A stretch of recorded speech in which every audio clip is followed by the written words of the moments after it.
Welcome, everyone. This is your friend, the DN What If, here with another exciting fanfiction. Today, we're diving into the story of What If Deku Showed Fate the Middle Finger?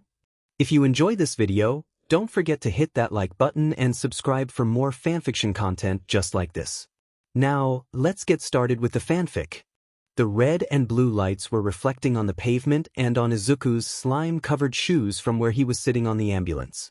Paramedics were moving left and right, checking whoever else was caught in the incident, having already deemed him not hurt enough to warrant carting off to the hospital. Mostly they just threw him glances once in a while to make sure he wouldn't kick it on their watch.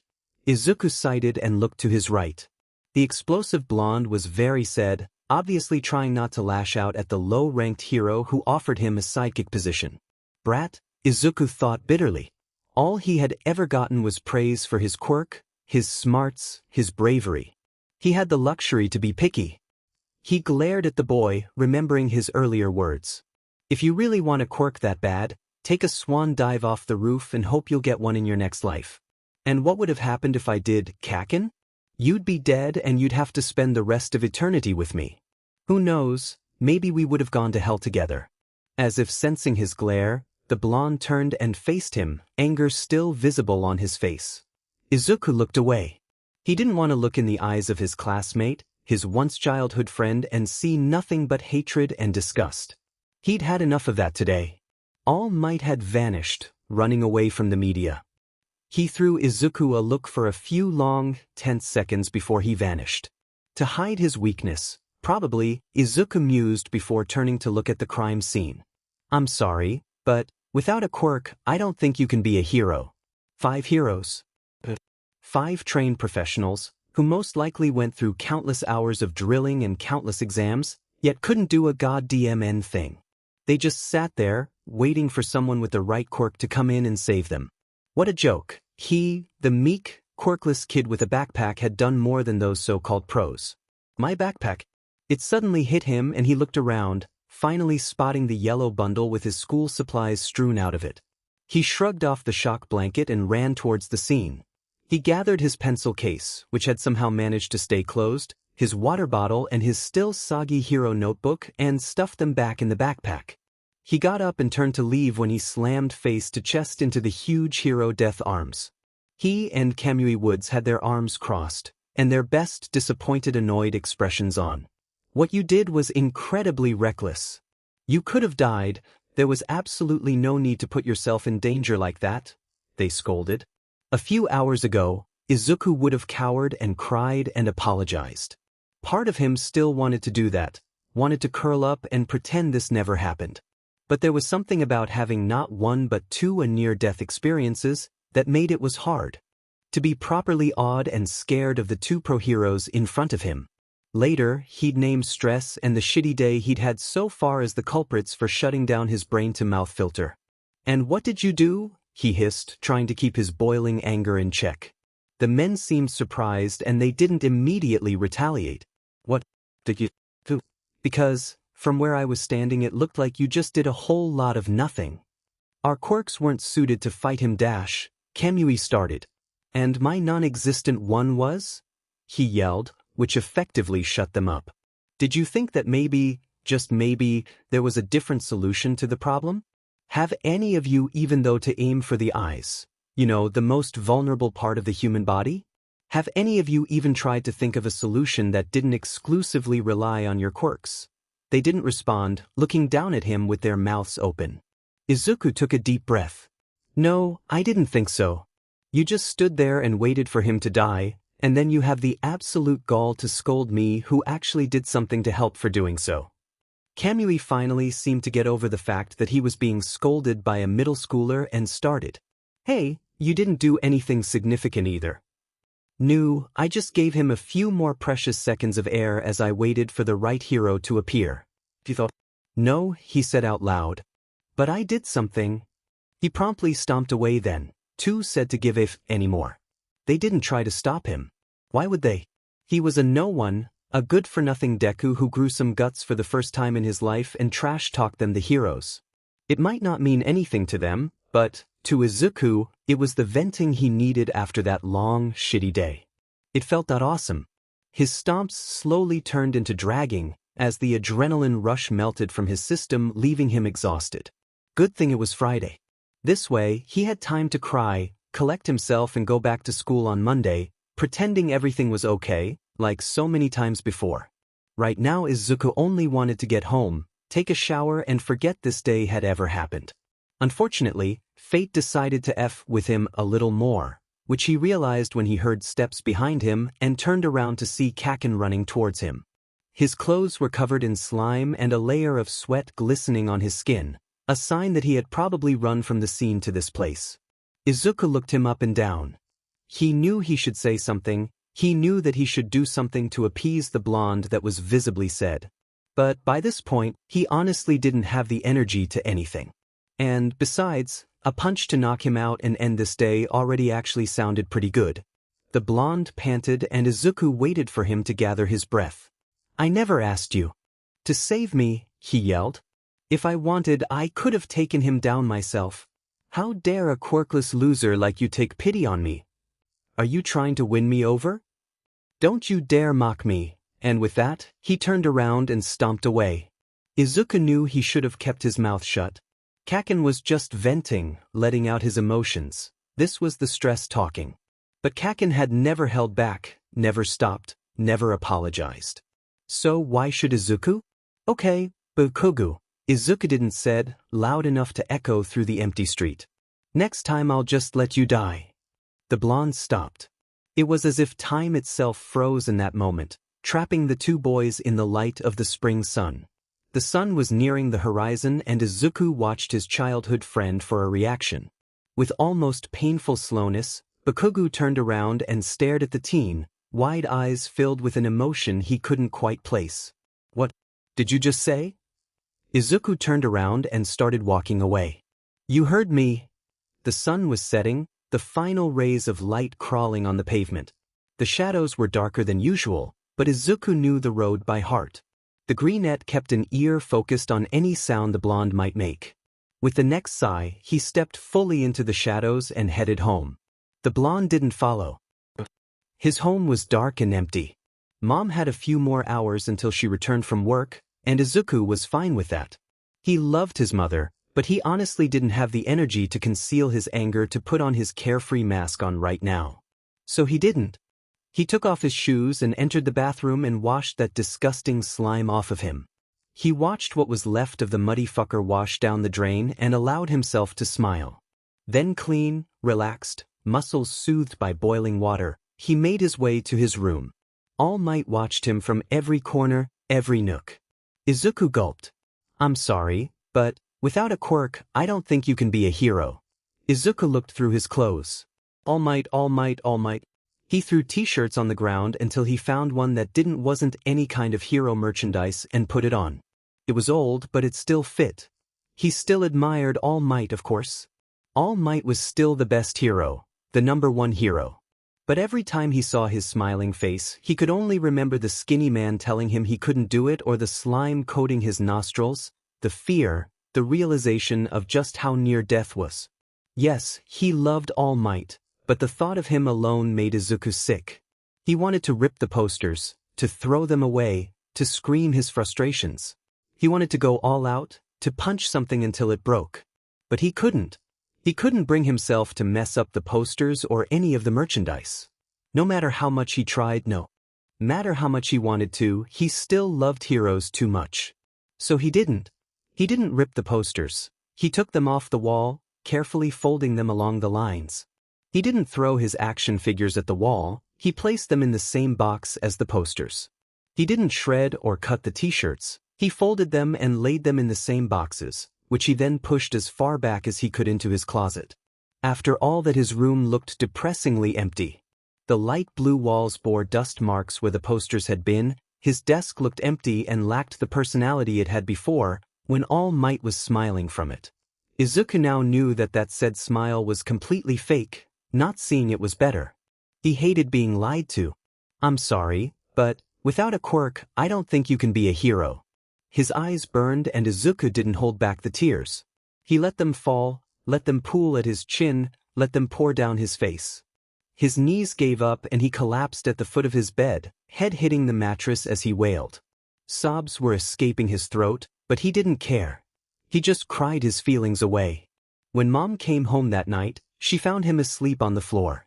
She wrestled him on the bed and covered him with the blanket before giving him a good-night kiss. If she noticed the lack of merchandise, she said nothing.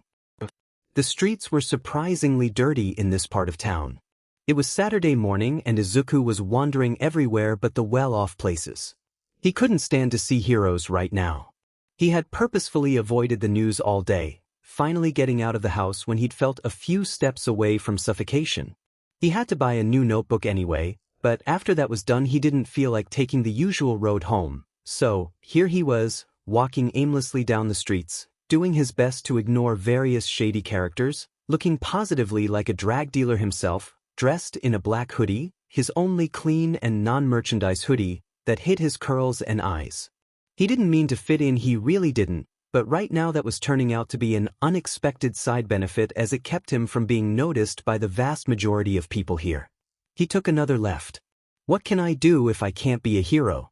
He thought. I can't be a policeman. He didn't have the skill, and he doubted he could be promoted as detective fast enough. He could do any other job that didn't require a quirk, but none of those would be fulfilling. Izuku dreaded the idea of being caught in a 9-to-5 job for the next 40 years, and was becoming increasingly terrified to realize how big of a possibility that was. He felt like crying but stopped himself. Crying wouldn't help. It had never helped him before, he saw no reason why it would help him now. He sighed and cleared his head. Useless. Stupid. Good for nothing. Stop it. Suddenly he heard something. Out of habit he automatically started walking towards the commotion which turned out to be a fight. It wasn't like a hero fight, not like anything he'd seen on TV or in person. It wasn't flashy or glamorous. It was violent, even gruesome. There were two men. One of them seemed to have blades sticking out of his skin, while the other threw blue fire at the other. Their blows were vicious and desperate, dealt with no mercy. They aimed for the eyes, the crotch, the kidneys, and Izuku found himself staring in morbid fascination at the two, calculating speed and trajectory. It lacked the grace, the steadiness, the glances thrown at the audience Izuku had been so used to from the hero fights. It was cruel and cold and real. After a particularly vicious hitman with the blue flames collapsed and the one with the blades lifted an arm, ready to impale him. In that moment, Izuku didn't think. Honestly, he could barely remember moving, but, in hindsight, this would be one of the moments that changed his life, for the better or worse, he couldn't tell. He just knew that, one second he was watching from a distance and the next he had a broken crate in his hands and the villain was staggering forward, a rain of splinters falling off of him. He righted himself and like a bear, turned around, feral rage filling his eyes. Izuku gulped and staggered back, the broken remains of the crate hanging limply from his hands. The villain stepped forward, a huge, hulking figure, blades ripping what was left of his clothes. He pulled his fist into a punch and swung forward. Only Izuku's reflexes, honed by years of bullying and running away from fire, allowed the boy to evade the blades aiming to cut him in half. His cheek stung, but he didn't have time to ponder on it, because the man swung again, this time ripping a hole in his hoodie. Then a, thankfully non-bladed, punch sent him sprawling to the ground. Izuku watched in horror as the man lifted his hand one more time, to land the final strike. I'm gonna die, I'm gonna die, I'm gonna die. Except he didn't. Before the man had the chance to finish him off, two hands clamped around his head and a cloud of blue fire engulfed him. An unearthly wail left the man's lips, but it died quickly as his head turned to ashes. Izuku gulped and looked up, at the previously fallen man who was now standing where the other had stood. He was tall, almost freakishly so, with black hair and had huge patches of burnt skin under his, disconcertingly blue, eyes and mouth. The scars seemed to stretch over his arms all the way to his fingers. He wore baggy clothes, with pants too short to reach past his ankles. Still, he seemed young. Izuku doubted he was much older than 20, maybe 21. He looked Izuku up and down before grinding out a thanks and turning to leave. Wait! Izuku said before he could leave. The man turned around, and Izuku realized he should have probably thought this through, but now here he was and the guy was expecting a follow-up, so Izuku continued, I have a first aid kit. You look like you could use some first aid. It was true. Other than the patches, the man had all sorts of cuts. He was limping. The walking voodoo doll seemed to ponder before shrugging and saying. He stepped over the burned corpse, or not so much, since it started moving and dragging itself away. The man with the patches didn't seem to mind his attacker escaping, so Izuku returned to staring at him. After a few more seconds in which the man studied him, he spoke. What have you got? Izuku opened his backpack, pulling out the small box of necessities he'd started carrying when he realized that treating himself before he got home was preferable to the eat at R and the pain in his mother's eyes when he told her it was just an accident. She didn't believe him, but she never managed to convince him to tell her what happened. It rarely got worse than cuts and bruises and minor burns or a sprained wrist at the very worst, but better safe than sorry. Most of the wounds were also pretty easy to camouflage since the bullies almost never aimed for the head or face, too visible, too liable to get them in actual trouble. Izuku pulled out a maxi tic-tac box, with tweezers taped to the sides, filled with cotton pads soaked in rubbing alcohol, and handed it to the man, who started disinfecting his wounds. Meanwhile, Izuku busied himself by taking out the gauze, band-aids, and medical tape. They worked in silence, and in a short while, the man was not okay by any standards, but looked less likely to fall apart at a strong breeze, so at least better. Izuku sat down next to him and started cleaning his own wounds. You wouldn't happen to have some painkillers in there, would you? Izuku pulled out a chocolate bar. Voodoo doll lifted an eyebrow, but took it and started munching on it nonetheless. That's a cool quirk. Izuku started, not being able to keep it in any further. The man eyed him suspiciously, but kept eating his chocolate. Are your flames really hot enough to cremate, or is your fire normal temperature, but blue? Or do you have control over the temperature? What about the fire itself? Can you control it, or can you only start it? You talk a lot, you know that? The man said, though he didn't seem particularly bothered by the fact, so Izuku forged on. Can you create fire from every part of your body, or only your hands? Where'd you learn how to fight like that? Streets, he said, crumbling the wrapper. What did you and him fight over? Izuku was distantly aware that he should be more disturbed by the trail of blood only a few feet away, but it was a bit hard to feel pity for his would-be murderer. Old business. How are you so good at fighting? I've never seen any style similar to that. The man sighed. You watch hero fights? Izuku nodded. Well, those are. Let's go with staged. Staged? Like heroes hiring villains to beat. Izuku tilted his head. The man shook his head. No, like the fights bring publicity, right? Izuku nodded. Well, the flashier the battle, the bigger the advertisement, more fans, more funds, more money. So, heroes don't always finish the fight as quickly as they could, but instead, drag it out to make sure they get media coverage. Do you get me? The man looked at him. Izuku nodded viciously, fingers desperately grabbing for his notebook, but he didn't pull it out, for fear of losing the man's interest. Well, here, there's no media. There's no backup, no money, no one to have your back. You can't afford to drag it out, it's really just do or die. Izuku nodded vigorously. So, how well do you actually know how to fight? Pretty well. Why'd you ask? Izuku knew it was a stupid idea. He knew that it could get him killed. He didn't know the man, he had no reason to trust the man or to think that this was a good idea. But in the end, what did he have to lose? Train me. The man stared at him for a few seconds before he spoke. No, he got up and walked away. What Dabi couldn't have known was that Midoriya Izuku didn't really take kindly to people telling him no. He hadn't given up on a goal for more than 10 years, he wasn't going to give up on another, no matter how rushed or suicidal it was. So, that night he had gotten home, sewed his hoodie and cleaned the blood and noted in his new notebook everything he could remember the man's quirk, his explanation on heroism, everything he could get his hands on. Old habits die hard, after all, and Izuku wasn't particularly determined to kill this one. So, he made notes and checked again and again, until he was sure. On Sunday, he returned on that part of the town and started asking around. He went to corner shops, the convenience stores, the dingy newspaper booths. People walked, changed places, but stores stayed in the same place, and the people who worked there were most likely notice someone new. Runaways may not go to the center, but even villains needed their cigarettes and water bottles. Of course, Izuku also knew better than to ask about one specific man. Not only would that be suspicious, it could also clue the man in on the fact that Izuku was trying to find him. Besides, if people knew he needed that information, they might either lie or tax him for it. If they knew what you wanted, they'd increase the price. Lastly, he became a regular.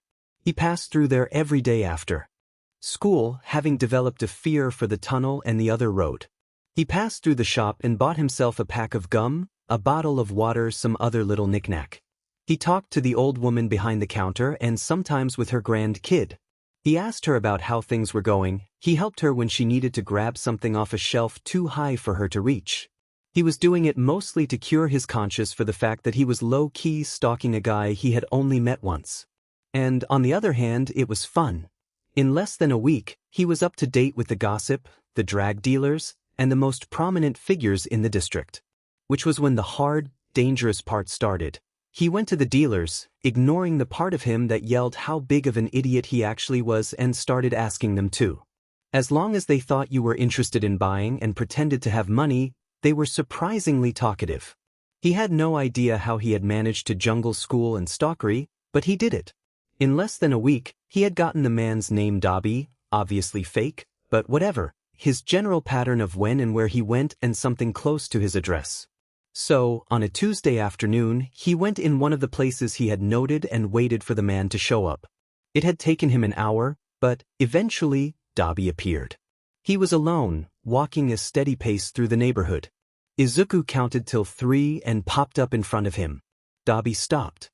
His eyes widened in confusion, though there was a spark of recognition in his gaze. Good, he remembers me. Train me. What part of no, don't you understand, brat? Please, train me. F off. Peak dash, he started and jumped behind a garbage can when the wall of flames came rushing in his direction. He stood there and waited for the steps to fade. Izuku giggled. He knew it wouldn't work from the first time. He needed more persuasion, more reasons to make the other accept. He needed to be determined, something that Izuku had in spades. So he continued. His mom saw him more upbeat, more driven, and didn't say anything. He kept stalking the man, only rarely popping up and being rejected with various degrees or rage and anger directed at him. He had learned to be quiet and stealthy as a necessity long time ago, and it was the first time it came in handy as something else other than running away from bullies. It took a few days to find out after where the man lived, and a whole week later when he made his final move. Dabi sighed and opened the door of his ratty apartment, banging it on the wall when that rusty old lock finally moved. He had lived in this apartment for a few months, since he moved in this part of the city. The old hag taxed him next to nothing. The only condition was, apparently, to ignore the illicit things going on in the rest of the building. It was at the first floor of the building, and that was partly the reason Dabi didn't know whether to cry or scream when, in the dim light of his one light bulb, he saw the green-haired fucker perched on his windowsill. This brat, who was barely entering PBR2I, had stalked him for the past month. He suspected for more, because there was more time required to fully get one's schedule. And half of it was literally randomized for God's sake. Must be his quirk, Dabi thought. The other problem was how FNG persistent the brat was. He just didn't give up, and Dabi was no longer sad as he was starting to get worried. Lastly, there was something very eerie about the smile on his face, something that gave the fire user the creeps. The boy reminded him of a doll or a demonic baby from a horror movie. So, when he found the little ninja in his home, his first words were, "How are you doing this?" The brat smiled. "Look, I'll stop if you hear me out." "No, now get out," he said, lifting his hand and preparing to aim. Before, he had never intended to hurt the boy for real, but now he was seriously considering the idea. A notebook magically materialized in the brat's hands. "I think you'd want to read this." Dabi knew he should push the brat off the window, but curiosity got the better of him. He took the notebook. As he looked through it, he felt his blood run cold. The notebook was filled with sketches of him, analysis on his quirk, strengths, to weaknesses, to methods of defeat. There was also a detailed summary of his schedule, people he met, people he fought, places he visited. Addresses. Why did people romanticize this stuff in movies? It was even creepy. There's more. The kid spoke, still leaning on the windowsill. Back home. If I don't make it back, the police would find this and a lot of everything else, and that will drive them right here. Dobby glared at the kid. What do you want? I told you. I want you to train me. I'm not a teacher. The kid smiled way too sweetly for what was essentially blackmail. You don't have to. Just teach me the basics of how not to die. If you want, I might help you with your quirk. I'm pretty good at analyzing them, so it's a win-win. Dobby sighed. And let me guess, I say no and you take this to the police? He tilted his head and looked up. Or the drag dealers I saw you fight the other day if the police is not interested. Dobby took a deep breath. What was the worst thing that could happen? He looked the kid in the eye, trying to put all the death intent he could muster in his glare, and said, Fine. Izuku took a deep breath as he entered the building that wasn't really a gym. It was more like a bunch of gyms, all stuffed together in one big building that must have served another purpose long time ago. There were a lot of stairs and his legs were still slightly sore from the morning's jog, so Izuku tried to distract himself by thinking over his conversation with Dobby the other day. The man said, glaring daggers at the kid. First order of business, start a sport. Why? Izuku tilted his head. Because you need to build up endurance, stamina, and muscle, all of which are generally agreed upon to be the result of sustained physical exercise. He rolled his eyes. It can be ballet for all I care. Well, it made sense. Ballet helped you with balance and reflexes, though Izuku had a feeling he was a little too old to start. Second, download a diet plan or something. Third, meet me in a week in the Mirai Park, near the big statue. Also, no more stalking me. Why? Gee, I wonder, the man rolled his eyes, but that's the deal breaker. If you keep stalking me or looking into my stuff, we're done. No questions asked. All right, Izuku nodded. Now get out of my house. Izuku smiled and let himself fall off the window, sliding down the rope he had tucked there when he came in. Showing off? More likely than most people would think. Izuku did feel a little bit bad for stalking the man. Usually he wouldn't invade someone's privacy, but he had been desperate. He also bluffed most of their conversation, knowing that if he showed how anxious he was, Dobby would turn him down again and also probably push him out of the window. He had followed his advice and even went overkill by running the whole neighborhood that morning. He panted and felt like collapsing after 10 minutes, yet he pulled through in time to take a shower and prepare for school. But running would only develop his legs, so he had to find something that would help his whole body and also help him achieve his goal. His mother had been happy when he mentioned a sport, and her enthusiasm had only slightly dampened when he'd decided on parkour.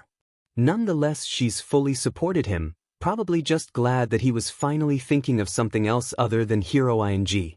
Izuku felt bad for the lie of omission, but if his mother had been quietly against heroism, she would probably downright ground him for life for even thinking of vigilantism, never mind that it was, hopefully, temporary. But that was, as Izuku had come to realize, his best shot at helping people in the way he wanted. He'd spent his entire life studying heroes and quirks. He could name off the top of his head all the heroes that were functionally quirkless, like Eraserhead. Through some very shady search history, he managed to find a few clips of the hero. His quirk was Erasure, which basically meant he had the power to make other people quirkless. He mostly used hand-to-hand combat, so why couldn't Izuku learn to do that too? Or Midnight. Her quirk was emanating a sleeping gas. She had no control over which directions the gas took, so it was basically the same as normal sleeping gas. There were, as Izuku had learnt, a lot of quirks that could be replaced by modern support items, yet people seemed to have forgotten that weapons existed outside of quirks. Through the internet equivalent of dumpster diving, he'd managed to hunt down and watch some pre-quirk era movies and martial arts tutorials, and he was pretty sure some of the people could take some pros down on their own. So, as much as he hated lying to his mom, he was going to become a hero. Either he would enter through the exam, or he would go to Gen Ed and transfer later. That also meant that he would have to keep up academically, which would be a pain, but he would manage. He entered the gym. Everywhere there were bungee mattresses, and a construction that reminded him of the monkey bars on the playground. He walked past the guy at the reception who gave him the ticket and instructions and walked towards the only person resembling an adult there. "Hayaku-san," he asked, forcing his voice not to tremble. The woman turned towards him and gave him a big smile. She was tall, somewhere in her 20s, with long, brown hair tied in a ponytail and a loose tank top that revealed her toned arm muscles. "Who's asking?" she said, stretching her hand. "Midoriya." He shook it. "I was wondering if I could start here." "Sure, kiddo, change and we can start." He put on his gym shoes and went to the teacher, who told him to do his warm-up, which he managed with socially acceptable amounts of groaning and sweating under the amused look on the woman's face. After that, then promptly collapsed on the mattress. Hayaku laughed and showed him the main moves before she told him to do them. He did, and when she saw he wasn't doing it wrong, she left him to practice on his own while she talked to the other teenagers. Izuku warmed up and started jumping. Izuku walked towards the statue on Sunday morning. Dabi was leaning on a tree, scrolling bored through his phone. He looked up and spotted the teen. Letting out a long-suffering sigh, he righted his crooked spine and cracked his neck. "I hoped you'd given up." "Good morning to you too," Izuku said cheerfully. Dabi sighed again and started walking away, Izuku hot on his tail. "Have you done what I asked?" he said, not turning around. "Yes." "So what did you settle on?" "Parkour." That made the man turn around and raise an eyebrow. They reached a clearing. It was still in the park, but it was well shielded, so people walking on the sidewalk wouldn't see them. "One question before we start. Why did you want to train with me?" "Because I saw you fight. It seemed pretty efficient." The man shook his head. "But why me specifically? You could go to a dojo the same way you go to parkour. So why did you choose me?" "I told you, I saw you fight." Izuku placed his bag on the ground and looked at the taller man. Most martial arts have rules for things like honor and no killer hold and hits. But that's not the real world. In the real world, people die and get hurt. I don't have time for acrobatics and flashiness. I need to learn how to defend myself and others, and how to finish my enemy off in the smallest number of moves possible. That doesn't really happen in dojos, and you were the most familiar person on the street. Dabi stared at him for a few seconds. "That's a bullshit reasoning, but whatever." He stretched, popping his joints. "Did your warm-ups already?" Izuku nodded and looked at the man. Dabi showed him how to make the fist as not to break his thumb, then showed him how to dodge. Then they started sparring, which, as Izuku soon realized, was basically just Dabi getting his revenge for the previous month of intense stalking. Izuku was pretty good at dodging, but the other was wickedly fast and hard to predict, and also well and truly savage, both with his words and with his blows, so it was that, by the end of it all, Izuku could proudly boast a brand new collection of bruises and, probably, at least half a kilo of dirt ingested. "Get up, you." "Well, I'd call you a noodle, but even those are looking tougher than you right now," he said, amusement clear in his voice and on his face as Izuku picked himself off the ground. His back hurt, but Dabi seemed to be enjoying himself and didn't look like he had any intention of stopping anytime soon. He insulted Izuku at his every misstep, cursed him and was just an all-around D, but Izuku had lived with Bakugo, so he was basically immune to verbal trashing. Physical, not so much. They stopped after about an hour, but it felt more like a month, both panting and sweaty. Izuku was grinning like fool and Dabi looking like he was trying not to. The man straightened himself and rolled his shoulders. "Okay, that's it, see you in 2 days, same place." "What hour?" Dabi looked at him for a few seconds before it dawned on him. "Oh, you have school," he nodded to himself. "Then, 3 o'clock at the statue." "All right," he waved as the man walked away, hands deep in his pockets. Izuku yawned and headed home to do his homework. From that point, life entered a routine. Get up, go to school, come home, change, train with Dabi every other day, do your homework, parkour every other day that wasn't training with Dabi, sleep. It was pretty boring and Izuku had more bruises than before, but these ones felt good. They felt earned. Even if his back ached from jumping wrong, and his arms and body hurt from fighting, he went home with a smile on his face. Things changed at school too. People didn't really approach him as much as before and, when they did, Izuku managed to look them in the eye and tell them to cut it out. If they tried to beat him, he would just break into a mad sprint and most of the time, they would be too surprised or too slow to give chase. Soon enough he discovered that he could fight for longer, didn't lose his breath that easily as before. He liked it. Hayaku gave him a nod of approval when he managed his first front flip and Dabi wasn't outright impressed, but he wasn't as disappointed or savage as before. Scratch that, he was still savage, but now it felt neutral instead of sad. It was a progress. It was during one of his morning jogs, a few months into his training when he encountered Bakugu. Being neighbors, they shared the same road to school, but, somehow, despite starting at the same hour, the two managed to avoid each other. At least until now. As he ran, cold air coming in and out of his mouth, he spotted a very familiar explosive hairstyle. He stopped for a second and waited for the other teen to spot him too. Bakugu slowed down and stopped. They stared at each other for a few seconds, neither quite ready to strike a conversation. Finally, Bakugu, like always, was the one who spoke. "What are you doing here, stupid Deku?" Izuku shrugged and buried his hands in his pockets, a gesture he unconsciously picked from Dabi. The man didn't realize this, but it was a gesture of peace. By putting his hands in his pockets, he signaled that he wasn't going to use his quirk, or his hands which, when taking into account how dangerous they both were, was pretty good of a warning. The greenette looked up and met the blonde's eyes, for the first time not looking down immediately after. "Jogging. Training. What I assume you are doing too at this ungodly hour of the morning." Bakugu tisked and glared harder. "Why?" Izuku stretched his limbs and looked up. "I realize that I have no chance of getting in UA unless I get my sheet together and get in shape. I've been slacking off these last few years, so I have to do anything possible to get in shape." Izuku expected the other to jeer and taunt, to laugh and tell him that he'll never amount to anything. But he didn't. As Izuku looked at the other teen, he seemed conflicted and when the blonde saw Izuku look at him, the tisked again, grumbling, "FNG nerd," and stomped away. Izuku rose an eyebrow, but shrugged and kept jogging.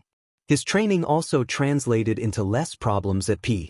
He could do the warm-ups and his class had a few shocks when he actually started winning the games he played. Not to mention Bakugu, silently fuming in the background. Of course, he had to pay attention in the locker room, because the blonde would surely notice bruises that didn't come from him. Another thing he started doing was taking apart heroes' fighting strategies and styles. He was disgusted to realize how much of it was actually just flashy choreography instead of efficiency. If there was one thing Izuku had learned while going through the unsavour parts of town, it was that a villain wouldn't fight fair, but here were the pro heroes, acting like fighting was some kind of complicated ballet routine. Time flew by when one was not paying attention to the routine, but it was surely standing still as the boy was trying to spit the dirt from the last round. "Is your quirk pain tolerance or something?" Dabi asked after he had just stepped on Izuku's stomach and the boy's only reaction was grunt and bolting up to his feet no problem. Well, not really stepped, but pressed just soft enough not to break something. By Izuku's standards. Even if he didn't feel it, Izuku knew that the older was holding back on exactly how much force he put in punches. Izuku stretched. "Nope," he answered, popping the P. "Then what is it? Analysis? Precognition? Being a stalkery little sheet?" "My quirk isn't relevant," Izuku said, looking away. The next moment, Dabi was near him, looming over the teen with the 30 centimeters he had over him in height. Izuku wanted to step back, but he hit a tree. "What? Quirk?" Izuku gulped and looked into the electric blue eyes from above him. He looked down. "I'm quirkless." "What?" The menacing tone from earlier had all but vanished, leaving a very confused and still pretty scared Izuku behind. "I'm quirkless," he said, forcing the word around the tightness in his throat, waiting for the man to laugh at him. Dabi pet his head. "Those still exist? I thought they had all died out the last generation?" Izuku glared at him and crossed his arms. You didn't care if I had one when you agreed to train me. Dabi sighed and shook his head. In case that big bushy head of yours has already forgotten, you blackmailed me into this. But now I really have to ask, why do you want to become a hero? Izuku looked away. In the few months they had spent together, Dabi had realized that Izuku wanted to become a hero. The boy never quite spelled it out, but older one caught on nonetheless. The greenette shrugged. I want to help people? Dabi quirked an eyebrow. That's it? Yes. Izuku cried in frustration. I know that most heroes are in for the money and fame, but I really want to help people. He looked down. I just want to help people? Dabi seemed to ponder this revelation over. Well, that's nice and dandy, but how? Are you going to do that? The exam is pretty hard for quirked people. How are you going to pass it? Izuku looked up. By giving it my all. The look the burn teemed through him was the perfect fusion of are you kidding me and oh really.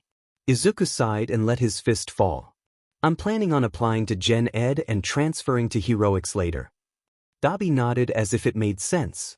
Well, then good work and good luck, I guess. He seemed somehow awkward, like encouraging and giving pep talks was out of his area of expertise. Thank you, Izuku said as he got up and started picking up his things. Dabi stretched and waved as he walked away. Still getting blackmailed here, but Izuku could hear the smile in his voice. Izuku landed badly and his feet bounced on the mattress. He looked to the right where Hyaku was doubled over laughing. She righted herself, tears still in her eyes. Okay, that was literally the worst way you could ever land, you can't possibly F it up more. Gee, thanks, Izuku grumbled as he got up and rubbed his neck. He was still bouncing on the mattress and was preparing for another jump when she spoke. No, go to the bars. She was talking about the monkey bars on the other side of the gym. First, she made him climb a very high wall from a jump, which he failed because, for some reason, his elbow kept bending when he tried to climb. You see, when you had to climb over a wall, you had to keep your arm in a right degree angle to the surface in order to be able to push yourself, while, with your feet, you had to push in whatever wall you were climbing. For some reason, coordination was one of his weak points, and his arms were betraying him, because they kept falling and bending. Hyaku had then tested the strength in his arms, which was close to none, because she could hang from her hands for about 5 minutes, while he barely managed 30 seconds in one go. His jumps from object to object were one of his strong points though, so there's that. He had learned that what he did wasn't really parkour, but a fusion of parkour and free running. The difference between the two was that parkour was very practical while free running was more acrobatic. He liked them both either way, so he had no reason to complain. In the months he had spent in that gym, he had managed to develop more stamina. His muscles had improved, if only slightly. They still looked like noodles and only showed when he tried, but he guessed that was just his body type, so he let it go. One day, after he left the gym covered in the grime and sweat of the day and heading home to shower and watch some hero news, he bumped into someone. Sorry, he said as he got up and helped the girl up. Her skin was neon pink and small horns were poking out of her curly hair. No problem, she said as she got up and dusted her violet gym bag. She looked at him, black mascara making a good chromatic contrast on her face. I haven't seen you here before. I do parkour, he said. The girl lit up at his words. I used to do it too, she said, or more like happily cried. Now I'm doing break dance. You could try to, it's very good for balance and helps the body. I'll think about it. She moved her hand forward. I'm Mina Ishido. Izuku Midoriya, he shook it. They left the gym and walked the road together, Izuku content to only listen to her as she talked about the different teens there. They parted at the train station and Izuku waved her as she entered the well-lit train. He waited until the train left before he turned around and started heading home. As he was walking under the eerie orange glow of the night lights, he looked up as he heard a rustling of something. Because of the chromatic difference, he didn't see the red scarves or the bloodied katana hanging lowly on the man's back, neither did he hear the metallic click of boots as the steel toes hit the concrete. Must be a bird, he thought as he kept walking home. Izuku didn't plan on becoming a vigilante. Before that one incident, he wouldn't have even considered the idea, the occupation being too close to that of a villain and much too stigmatized for comfort. Well, that was a lie. He had entertained the idea a little but gave up after a little thought, because it didn't seem plausible. Silly him. Later, under the harsh white light of an interrogation room, when asked about it, he would say, "It just kinda dot happened, you know?" As cheesy, vague and fake as it sounded, it was, mostly, true. It was one of the only truths he didn't have to hide, since it didn't really have a bearing on anything and would endanger no one. Well, no one but him, but his well-being wasn't really of utmost importance at that point. The incident went something like this. Izuku had been walking down the street, on his way to Dabi's. He hadn't been officially invited, but the man had stopped yelling at him and only told him that, if he was going to drop off, to at least bring some beer and make sure to lock the window while he waited. Izuku was starting to get the vague feeling that Dabi was starting to enjoy their time together. Which he would, of course, never admit, so he couldn't really be sure, but Izuku chose to interpret the occasional snorts and the lack of yelling as the tentative beginning of something that might one day become some sort of friendship. Just the thought put him in a good mood. Which was why, when he heard the telltale noises of a fight, his first thoughts had been, "Are you shitting me right now?" The closer he got, the better he saw. I was a 2-to-1 fight. Fights here weren't really uncommon, but Izuku had never seen one firsthand, so he never actually had the chance to think of what he would do if he stumbled upon one. Later, he wouldn't know whether to chastise himself for his stupidity or bless his younger self for his recklessness. Izuku stood frozen for almost half a minute, caught between his fight and flight instincts, but then the bat one of the guys was carrying connected with his opponent's ribs with a resounding crunch and a tearing sound, and he stumbled, leaving himself open for 3 punches from the other assailant. At that point, Izuku's save first, ask questions later instincts overwrote everything else, and he jumped into the fray. He only had half a year of getting his butt kicked thrice a week, but he also had the element of surprise and the beginnings of a plan in his mind. Making sure his hood was pulled on his face, getting recognized was not the best way to survive around these parts. He jumped in the fight and kicked bad guy's knee out from under him, grabbing the fallen bat, which he noticed had some barbed wire wrapped around it. He swung at the other, wincing when he heard his shoulder pop. But he didn't have time to dwell on that, since, from the corner of his eye, he saw the bad guy recover and swing his fist. Ducking, Izuku turned and him hard in the kidneys with the bat, praying that the barbs hadn't punctured anything too vital. He swiped the ground, grabbing the fallen knife in the process, and held it to the second man, who seemed to still be recovering from getting his shoulder dislocated. Izuku jabbed the knife at him, then at the exit of the alley, the message run clear. They both glared at him, but thankfully didn't need to be told twice, as the second thug helped his friend up and got out of that alley as fast as possible. Izuku kept his eyes on them as they disappeared before turning towards the other man, who was leaning heavily on the wall, silver hair falling in greasy locks out of his hood, a shaking hand clutching his ribs, his breath sounding heavy and slightly wet. "Sheet," Izuku said, dropping the knife. "Sheet, that looks bad," the teen said as he pulled out his phone, preparing to dial the emergency number. Except the man realized what he was going to do and quickly shook his head. "No hospitals," he rasped, souring like he was talking around broken glass. "You're injured," Izuku insisted, not wanting the man to die on his watch. "No hospitals." There was something final about the words that brokered no room for argument and promised hell should the greenette not obey, so he sighed and pocketed his phone. "Will you at least let me have a look at it?" The man looked at Izuku like he'd grown a second head, so he added, "Please?" The other pinned him down with an intense glare for another few seconds, which the boy was proud he had managed to hold before nodding. The teen wasted no time helping him out of the hoodie. The wound wasn't that bad, but it was still nasty, so, opening his backpack, Izuku grabbed his first aid kit, which had grown in size and utility since he had met a certain raisin, and started cleaning the wound. "It's not lethal," he said, trying to reassure himself more than anything, "but I suggest you have someone look at it. I think you'll need stitches." The man looked at him from his place where he was leaning on the wall. "Does this happen to you so often you can tell on the spot?" Izuku barely looked up as he pulled out a roll of bandages and started dressing the wound. "You'd be surprised." There was silence between them for a few moments before the familiar rustling of pages accompanied the raspy voice. "You know, these are pretty good." Izuku looked up in time to see the man look through his notebook. Revised number 13, not the Dobby one. Feeling heat rise to his cheeks, he grabbed the notebook and stuffed it in his backpack along with the first aid kit. The man was chuckling, probably at how flustered Izuku was, which was when he realized that his hood had fallen off and hastily pulled it back. "So," he said after he deemed the silence has started on enough, "who can I call to pick you up?" The man pulled out a phone and, after 2 failed attempts at typing in his password with one hand, and for some reason his pinky raised, jabbed it to the boy, one hand pressing on his bleeding ribs. "Kurogyri." Izuku nodded and, after passing through a worrying amount of gaming apps, scrolled through the grand total of 4 contacts before he pressed call. The phone rang twice before someone answered. "Yes. Is this Kurogyri?" He could feel whoever was at the other end of the phone tense. "Who is this?"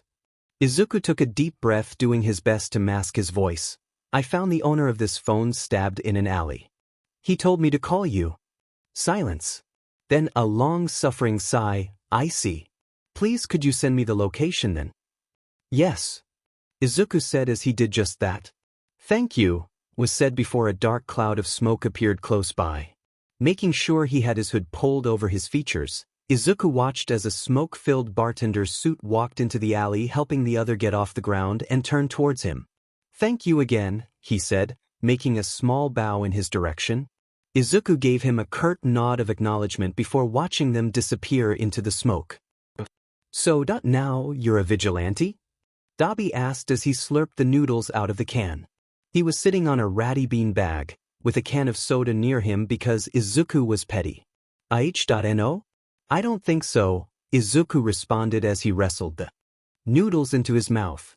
"You see, the legal definition of vigilantism is an unlicensed person using their quirk administer justice while having no jurisdiction or legal authority over the matter. I'm quirkless, so, technically, fighting quirked people isn't illegal on my part. Since I'm not using any quirk, I'm not technically breaking the law." "Wait, so you can get away with killing people just because you're quirkless?" Izuku recoiled. No, of course not. I wouldn't go that far. But as long as I don't start the fight, I don't kill my opponent, and I don't use a quirk, they can't really do much about it." Dobby looked at him for a few seconds before he chuckled. "Using a natural disadvantage to loophole your way out of the law? Color me impressed," he said, while still smiling. Izuku blushed a little and looked away. Unfortunately, the Elder's flat was starting to develop its own ecosystem, and Izuku wasn't all that interested in the subject while he was eating. You'd be surprised how few laws actually apply to the quirkless population. It's like we don't even exist, like they're trying to erase us. He looked down, mindlessly stirring the SBD water. An empty can of soda hit him in the head and Izuku looked up. "Stop being so gloomy," Dobby said as he leaned back in his beanbag. "You beat the system while using their own arrogance against them. To me it seems good enough reason to be smug." He looked up before talking. "But you still didn't answer my question. Why did you do it?" "Well, someone has to," Izuku said, punching some old blankets to make them more comfortable. "Heroes don't really come around here." It was true. No one really cared about petty crimes in a forgotten district. There wasn't much publicity in stopping your average Saturday robbery, or helping old people not die from cold. The police hardly care. It was easier to ignore it and pretend that everything was fine. Let the gangs sort out their own justice and gather up the bodies a week later. You're strong. You can take care of yourself. But there are people who can't. There are people too weak, or sick, or inexperienced to do anything but lie low and hope to live another day. He sighed and shook his head. "I've been there. Waiting for heroes to come and save me, waited for the world to give me justice." He closed his eyes and slurped the last of his ramen. Those expectations didn't really pan out. I doubt they ever will, at least not for people like us. But now I am strong. Now I can do something, now I can fight back. He looked up as he pinned the older teen with a green, determined stare. "I know how it is to wait for someone to save you.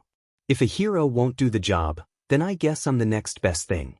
Dobby shrugged and looked up. They fell into a comfortable silence as they sat with their bellies full and the air a little too hot to be comfy. Against all odds, Izuku enjoyed spending time with the scarred teen. He didn't really understand why. Their spars were cool and interesting, but, for some reason, they began hanging out. It wasn't much. It started with them actually exchanging phone numbers, because there were times when one couldn't make it to the spar and they didn't want to keep the other waiting. Then, after a few unfortunate events, Dabi agreed to Izuku popping out every once in a while at his apartment as long as the boy called at least a few hours beforehand. Things had gotten easy, somehow, after that. Izuku would magically materialize himself on the windowsill from time to time just to hang out, and Dabi never asked him to leave, so they did just talk and roast each other for a few hours in his shitty flat. Kinda sad that my only friend is someone I more or less blackmailed. Izuku threw idly. Right now, his mom was out of town for a case and she'd given her son food and money for the few days she would be gone. The boy didn't want to spend his Friday night alone, so he asked Dabi if he could drop by his apartment to hang out for the night. The man had said something along the lines of, "Meh, bring some beer," to which Izuku responded by bringing 2 cups of instant ramen, partly because he was bored, and partly because he was sure Dabi would starve himself out of negligence. But the scarred teen had survived that long on spite alone, so what did he know? "I hate heroes," Dabi finally said. Izuku looked at him with his eyebrows raised. "Not all of them, just most of them." He sighed and shook his head. "Why?" Izuku asked, looking up. "Because any horrible person can take a position of power, and everyone will turn a blind eye to it as long as they present themselves right," he groaned, rubbing his temples and looking up. "Like you said, unless you're a person of importance, people don't give a shit about you. The people who matter don't care, and the people who care don't matter." He finally looked the teen in the eye. "I guess that the difference between you and me is that you haven't given up yet." He shook his head and stared the boy in the eye. "You will." Izuku shrugged uncomfortably and looked away. Dabi got up and stretched his lanky limbs. "It's getting a little bit late. You might want to head home." Izuku nodded and got up. "By the way, come over tomorrow morning somewhere around 10. "Why?" "I want to show you something you might find useful. Bring your gym clothes too." Izuku blinked, then nodded, and after a quick goodbye, he left. The next morning he found himself in front of the same flat, gym bag in hand, and giving the courtesy of actually knocking at the door. He usually used the window because it was easier and somewhat safer than the rotten and nearly collapsed stairs, but this morning he took a risk and presented himself in front of the flat in the way any civilized person was supposed to. He rapped at the door for about 5 seconds before it opened, and he was met with the sight of the fried fucker in the doorway, looking very groggy with his hair in each and every direction. "Is it 10 already?" Izuku nodded. The man cursed and opened the door to let him in. Izuku followed and closed the door as the man striped away his sleeping shirt and threw on one that was only slightly less wrinkled. Izuku noticed that his scars spread along his chest and over his arms, stitched together pretty badly. The boy wondered, not for the first time, what could have caused those marks. Dabi slipped on his jacket and turned towards the greenette. He walked out, Izuku followed, and the raisin closed the door. As they started to walk out, Izuku pulled out a bottle of yogurt and an energy bar and handed them to him. The elder looked at him a little bit skeptically, but started munching on the improvised breakfast nonetheless. "So," Izuku said, "where are we going?" "You'll see," he said as he threw the litter away. Izuku sighed and memorized the road to wherever the man was taking him. To his surprise, they were headed towards the slightly better part of the district. The place where people started being decent and drag deals were made behind closed doors instead of the street. Izuku looked at his friend, skeptically, but followed nonetheless. They reached a middle-sized building and Dabi, honest to God, knocked, and Izuku felt like his eyebrows would fly off his face. What the hell is going on here? The lobby was stylish, in that this furniture was picked because it hides trapdoors and weapons well, kind of way. But he didn't have time to properly admire the aesthetics, because the taller teen walked to the reception. He leaned in and talked to the girl in a hushed tone before she gestured towards a door staff only written on it. Dabi nodded and gestured for Izuku to follow. Instead of going forward, they climbed down a flight of stairs to what seemed to be the basement. They walked in the dark for a few moments before Dabi opened a door and entered a room filled with light. It was a gym, and a huge one at that. It had mattresses all over the floor and stalls with weapons leaned on the opposite wall. But the difference between this and other gyms was the complete lack of exercise machines.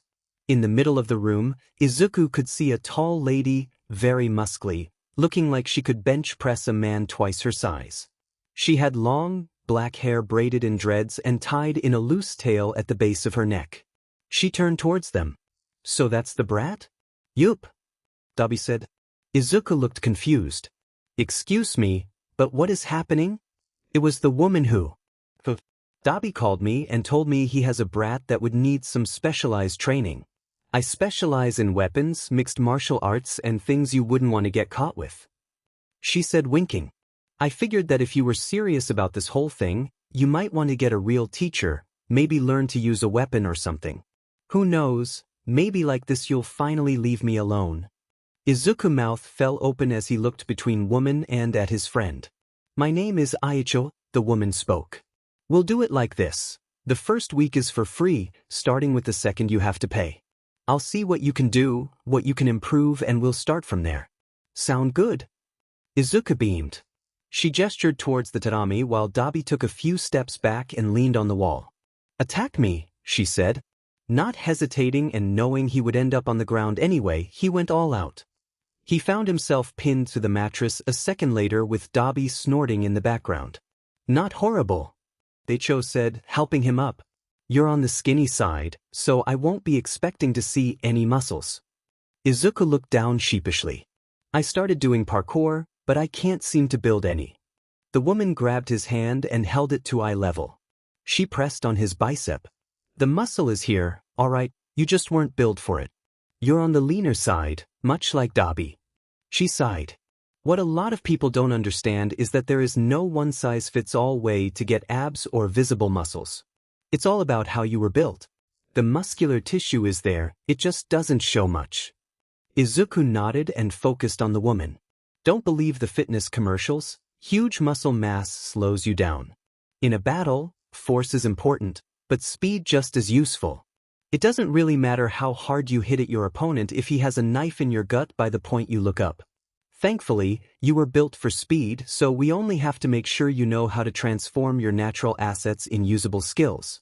They kept sparring for a few minutes, which went a lot better than when he was fighting Dabi. Daicho was cool and she taught him things. "Remember, you don't have to hit very hard as long as you hit certain points. The eyes and nose are very painful points. But remember, don't punch to the head." "But you just said..." "I know what I said, but those were very specific points.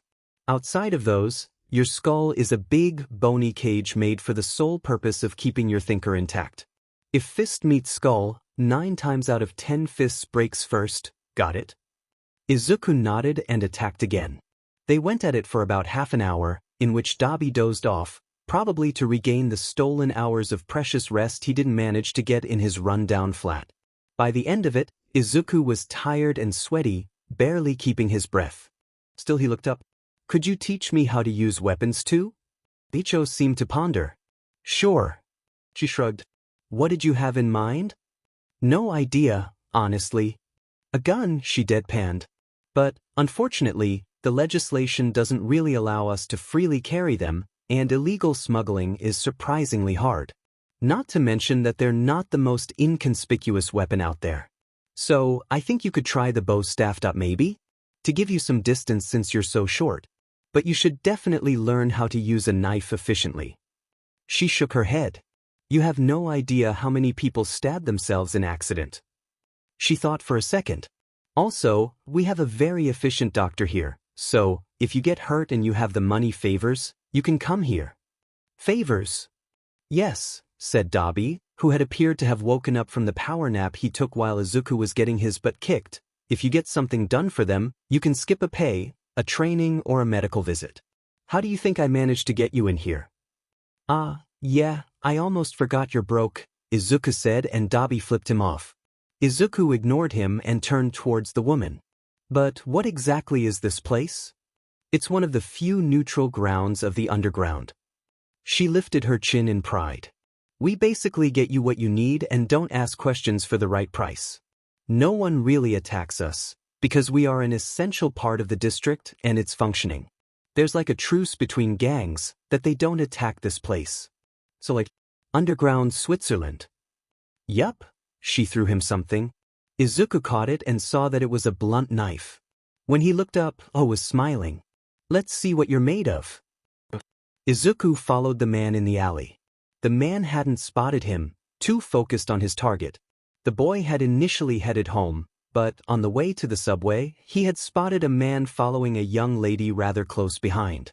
The girl had spotted him and had tried to lose his trail, but the man had been very persistent and, honestly, obvious in his intent from a mile away. Izuku had looked around to see if any policemen or security noticed, but they either didn't or couldn't care less. The greenette had huffed in annoyance and pulled on his hood, taking the time to slip on his sky goggles and bandana too, successfully covering the entirety of his face. He had noticed that, despite what flashy costumes heroes chose to wear, they were very impractical. On look in the real ninja archives and documentaries showed that they were wearing loose clothes, easy to move in. So, Izuku was wearing loose jeans, a dark hoodie, ski goggles and bandana to cover his face. Initially, he wanted to wear a mask or something, but the goggles protected his eyes while not endangering his peripheral vision, and the bandana was great at hiding them when they hung loosely around his neck. So, as the boy finally entered the alley, he saw the woman whacking the man over the head with her purse. The man grabbed her arms, and that was the moment Izuku decided to attack. He jumped and kicked the man hard in the back. When he turned around, the smaller boy pulled his shoulders and slammed his knee into his stomach, headbutting immediately afterwards. The man staggered back and the woman ran away. Izuku dived in for one more kick in the jewels before jumping on an emergency stair and scaling the building to the roof. He followed the woman with his eyes until she reached the officer in the street and told him what happened. But it didn't matter. The man had already ran away. Izuku sighed and shook his head. At least he had saved someone. Too bad the man was free enough to repeat it. It had been a week since Izuku had started doing real vigilantism. He wasn't actively looking for trouble, but he took the long way home through Dabi's district, so he was bound to stumble onto something. He flicked the knife in his pocket over and over. It was a nice one. He had taken it from one man who had been too drunk one night and went all out on some people as he started throwing water all around, at a pressure so high it skinned a guy's arm. Izuku still shuddered when he remembered the screams. He had jumped in and taken the guy down. He could only shoot it from his eyes, so he stuffed his head in a garbage bin and waited for the water to end. Or, that had been the plan, but the police came, so Izuku simply grabbed the shiny thing off the ground and ran off. It was a nice knife, and the man tried to kill someone with it. Izuku didn't have his own one yet, so he took 2 birds with 1 stone. He knew it was impossible, but he tried to save as many people as he could. He had already stopped 3 muggings and possibly a murder, though he wasn't sure about that last one. The police was bound to find out sooner or later. And then the hunt would start. He wasn't the first vigilante in Tokyo, far from it. Actually, now that he thought about it, there had been a lot of vigilantes in the last decade. Some had been caught, some disappeared, none got the recognition they deserved. Not that Izuku expected any. He was content with simply making sure he stopped harm when he could, but he was aware that, soon enough, his part-time job will become even more dangerous than it was already. You should have finished him off. Came a low and raspy voice from behind him. Izuku jumped and was met with the sight of a man sporting an unholy amount of blades on his person. After all, what good are you if you can't stop the cause of the problem? There was something dark in his voice, and Izuku did what any sane person would in this kind of situation. He broke into a sprint and jumped a meter to the roof of the next house. He ran and kept running, yet he could feel the other man behind him. He climbed down an emergency stair, jumped on a windowsill and scaled a statue to the roof. Panting, he looked around. No sign of the man. His heart rate was still up when he heard the unmistakable sound of someone landing on concrete behind him. You might be good at running, but you're still a rookie. Izuku whirled around and found himself at the wrong end of a blade. His attacker was keeping it at his neck and silently pushed him down until Izuku found himself sitting down with the sword pressing his throat. The blade traveled up and the boy tried not to move too much, for fear of getting stabbed. The The sword rested on his goggles before more pressure was applied. Izuku screwed his eyes shut, but the man only pushed them up. His bandana fell and the man stared at him for a few seconds. "What's a child doing here?" Izuku opened his eyes. "Why do you care?" The man jabbed his sword closer, cold steel landing on his throat. "Answer," he growled. "Why is a child chasing criminals in this part of town?" "Because the child is done waiting for the heroes to swoop in and save the day." He glared before looking down. "I can help. Why shouldn't I?" "Do you want to be a hero, kid?" "I do," Izuku gulped. "Then you're worthy to keep alive." The man grinned and suddenly vanished, leaving a very confused teen wondering how to climb down from the roof. It was Wednesday and Izuku knew he'd have to head home soon if he wanted to make it in time for dinner and some good last-minute cramming for the test tomorrow. But, considering he was, alternatively, the best and second best in his class, he allowed himself to stay out a little longer to make sure everything was okay before he left. He walked at a leisure pace in the shadows, not actively looking for trouble but keeping an eye out for it. Fortunately or unfortunately, depending on how one looked at it, it only took him some 15 minutes to stumble upon a brawl between four, very obviously drunk, people. "Hey!" he yelled, in a gruff voice he was used to making whenever he was in costume. "Cut it out." "F off, midget," one of them growled before getting himself decked and jumping back into the fray. Izuku was prepared to intervene, but then one of them started yelling and pulled out something that looked like a syringe and, before Izuku could react, he proceeded to stab himself in the tight. Suddenly mineral erupted out of his skin and he went on to absolutely demolish the other three fighters in a matter of seconds. The problem was that he didn't seem to have any intention of stopping with those three as he immediately went after the first person to exit A. But some kind of quirk enhancer, most likely liquid form, immediate action, possibly hysteria-inducing. Izuku thought as he moved away from the newly erupted fight and into a better attack position. Aggressor's quirk is clearly some kind of hardening, most likely only affects the skin. The space between the minerals and the eyes are the most likely weak points worth checking out. He was almost to the other end of the alley, effectively placing himself behind the man. Aggressor is inebriated, dizzy, with limited freedom of movement and most likely hysteric. Izuku skidded to halt and looked around, noticing a bottle which he grabbed. He shifted to get as clear of an opening as possible, then lunged. In one move, he climbed the man and smashed the bottle on in his back. The bottle shattered, but the man didn't seem very affected. So, blunt force is useless, huh? Before he could get back down, the man grabbed him and slammed him into the ground. Something cracked and a jolt of pain surged through his limbs. Izuku groaned as he got off the pavement and rubbed a sore spot before turning towards the fight. Suddenly, the man stopped, or well, not so much stopped as deflated. Something white rolled around him, some of the rocks falling off, some just shrinking back into his skin. Before anyone could grasp what was happening, a person dressed in black jumped into the fight, efficiently knocking out of restraining most of the thugs. Izuku felt his ears skip a beat when he saw the yellow goggles. "Oh my god, oh my god, oh my god, it's Eraserhead. One of his favorite heroes was here. While you're committing vigilantism, idiot." Izuku froze. He should go. He really should be going now. Eraserhead obviously had it handled and he was an actual hero.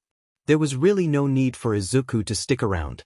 From the corner of his eye, he spotted a man pulling out a knife and turning towards the hero. The black-haired man was too busy fighting some of the earlier thugs' friends to notice the man coming at him. Izuku's legs moved before he had the chance to notice, and he slammed into the man.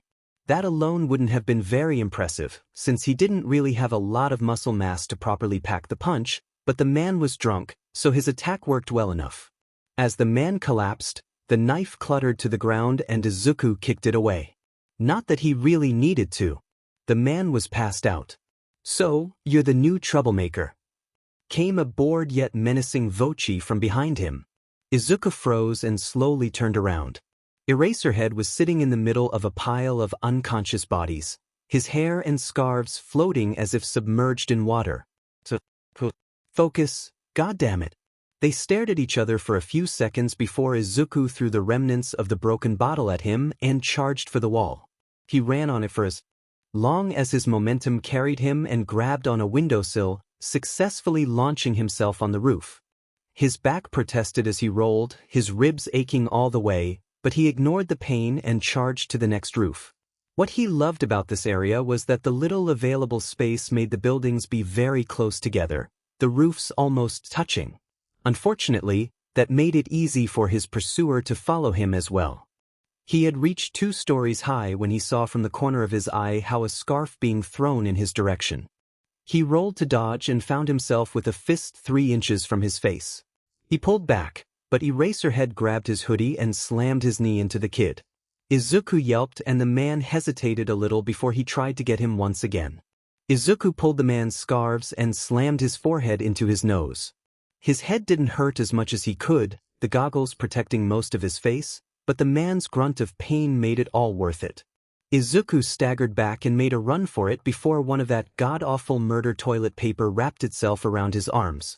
He was pulled back with a lot of force and, as he tried to struggle, something caught his forearm and he found himself flung over the edge of the roof.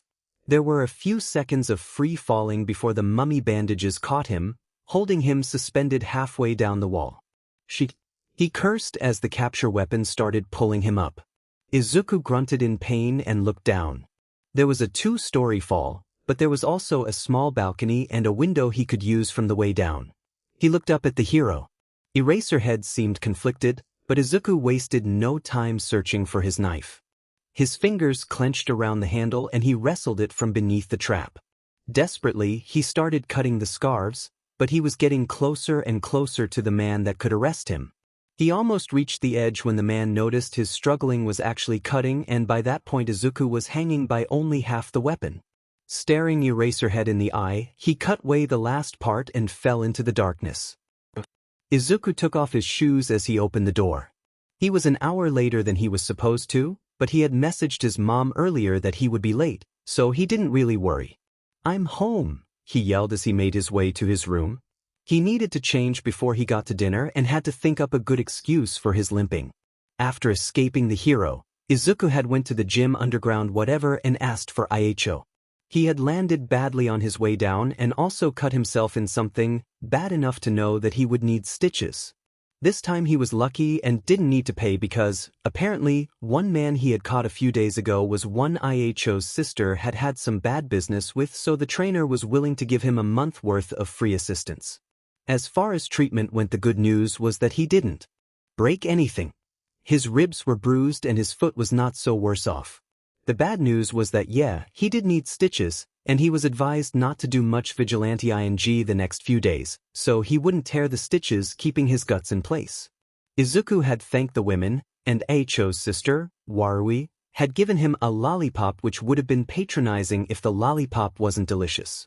After all that, he retrieved a pack he'd stashed with some emergency supplies, including a change of clothes so that he wouldn't be recognized, and headed on home. Now, with his side aching and a rainbow of bruises on his skin, Izuku changed into comfier clothes and searched his hoodie for any more tears that would need fixing. The poor thing was looking more and more like a voodoo doll, but Izuku wasn't going to give it up as long as he could still fix it. He pulled out his notebook and started scrawling what he had found about his fight. Eraserhead. Quirk, erasure.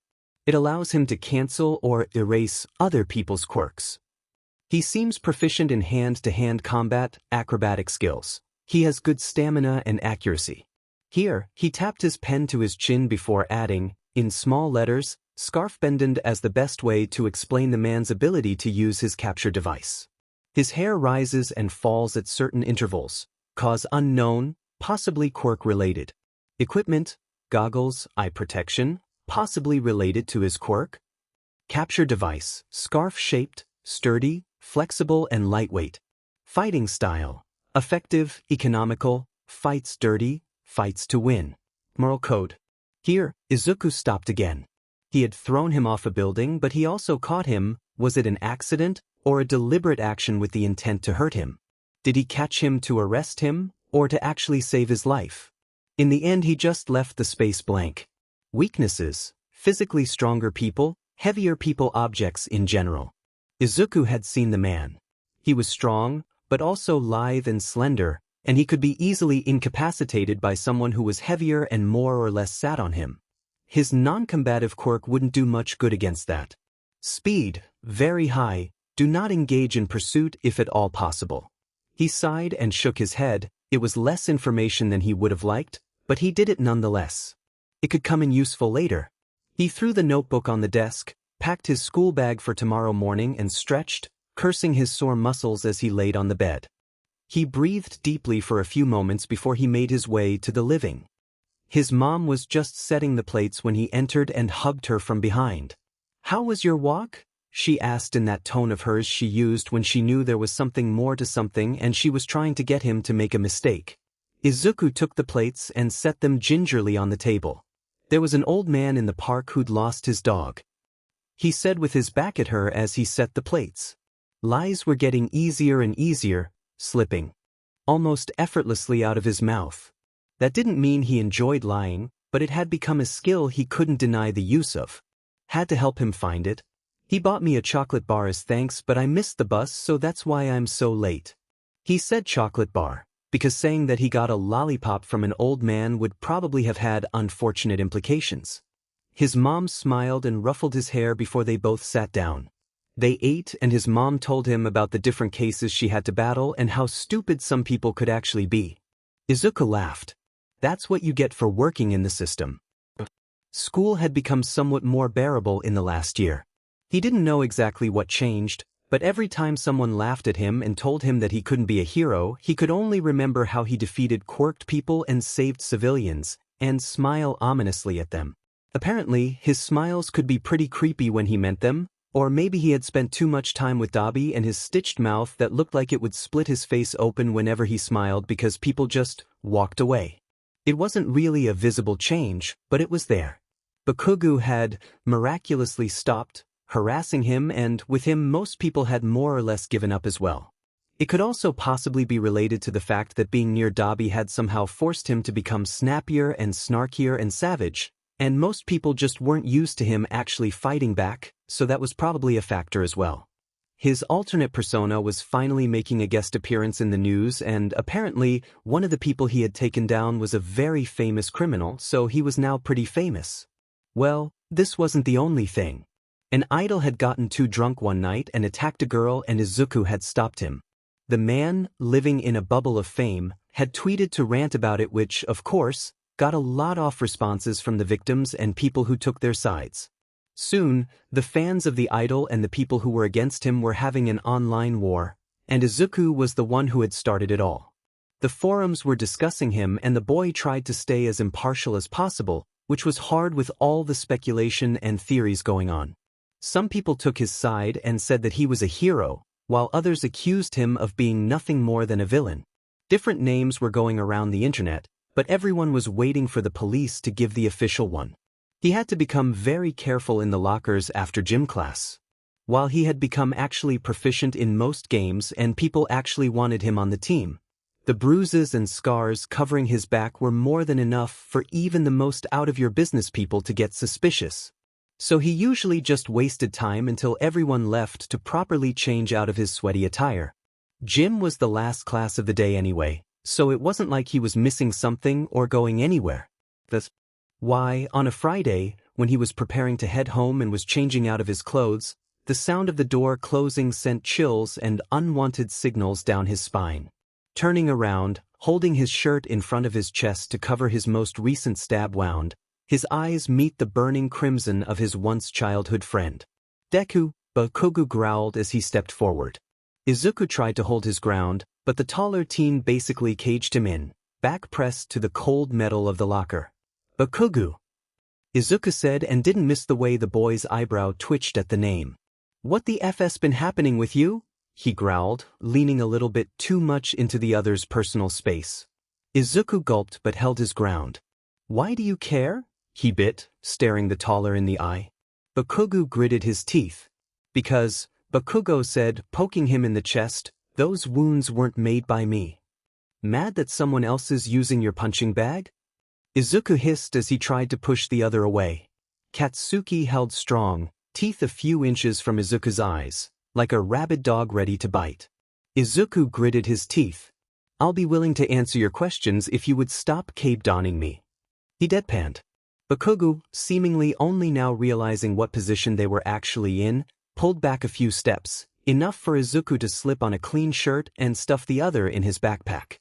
He turned to face the blonde, a hand on the bag strap, ready to flee. If there was one thing he had earned from his extracurricular activities, it was that you always had to be ready to run. Katsuki glared. "So, what the hell have you been up to?" Izuku held his stare. To care?" He stressed every word, challenging the taller. Katsuki always said that he was nothing but a pebble, a bug to be squished. Yet, right now, he was questioning him regarding his sudden lack of attention towards the blonde. So, the question was more than a question. It was a challenge for the blonde to either keep up his facade and back off, or to go back on his word and prove the others that he actually cared. Izuku was very interested in the outcome. Katsuki, apparently, decided to choose Route C, which was slamming Izuku into the locker and getting closer. "When I ask you a question, you answer, you quirkless Deku." Izuku was smart enough to know he couldn't win a fight in this close quarters, so he looked away as he shrugged. "I told you, I started training. It's bound to end in cuts and bruises if I ever want to get somewhere." He hoped that looking SBMSSV would appease the blonde. When they didn't have the intent to purely hurt, people tended to go easier on the ones that looked like they wouldn't fight. Katsuki pulled back half of an inch. "Then what's with the stitches? And the limping? And the scars? That's not the kind of sheet you get from training." "Maybe not your kind," he bit back, hand tightening on the bag strap. "With the right kind of momentum." Katsuki punched the locker over. His head. "Stop screwing around. There's something more than mere training going on, and it pisses me off." Izuku took a deep breath, straightened his back, and punched Katsuki in the guts. The blonde doubled over and Izuku took his chance and ran. He dashed for the door and rushed outside in the hot afternoon air. Katsuki's two cronies were waiting, looking a little bit surprised to see him in one piece. Izuku wasted no time and sprinted over the sidewalk, the sounds of angry explosions strong in his ears. The green-eat dashed for hidden alleys running from his pursuers. He took a wrong right and stopped in a dead end. He whipped around as his three tormentors blocked the exit. Katsuki was fuming, explosions cackling in his palms as the other two brought the rear. Izuku looked around. There was a garbage bin near the wall and an emergency stair above the blonde that led to the roofs. Something clicked as the nuke strolled forward. "You will pay for this, Death. Answer my question and maybe I'll let you walk back home." "No you won't." Izuku landed in a fighting stance and dashed forward. Katsuki pulled back a bit, clearly not expecting an attack, and the smaller boy took the chance to jump on the trash bin. The metal creaked, but it held the boy as he jumped and grabbed the stair. With practiced ease, he rushed up, ignoring the strangled what the F's coming from the cronies below. He reached the roof and truly realized how effed he was. Because, in the market and the middle of the city, no matter how high, the roofs were close to each other. They had to be in order to preserve space.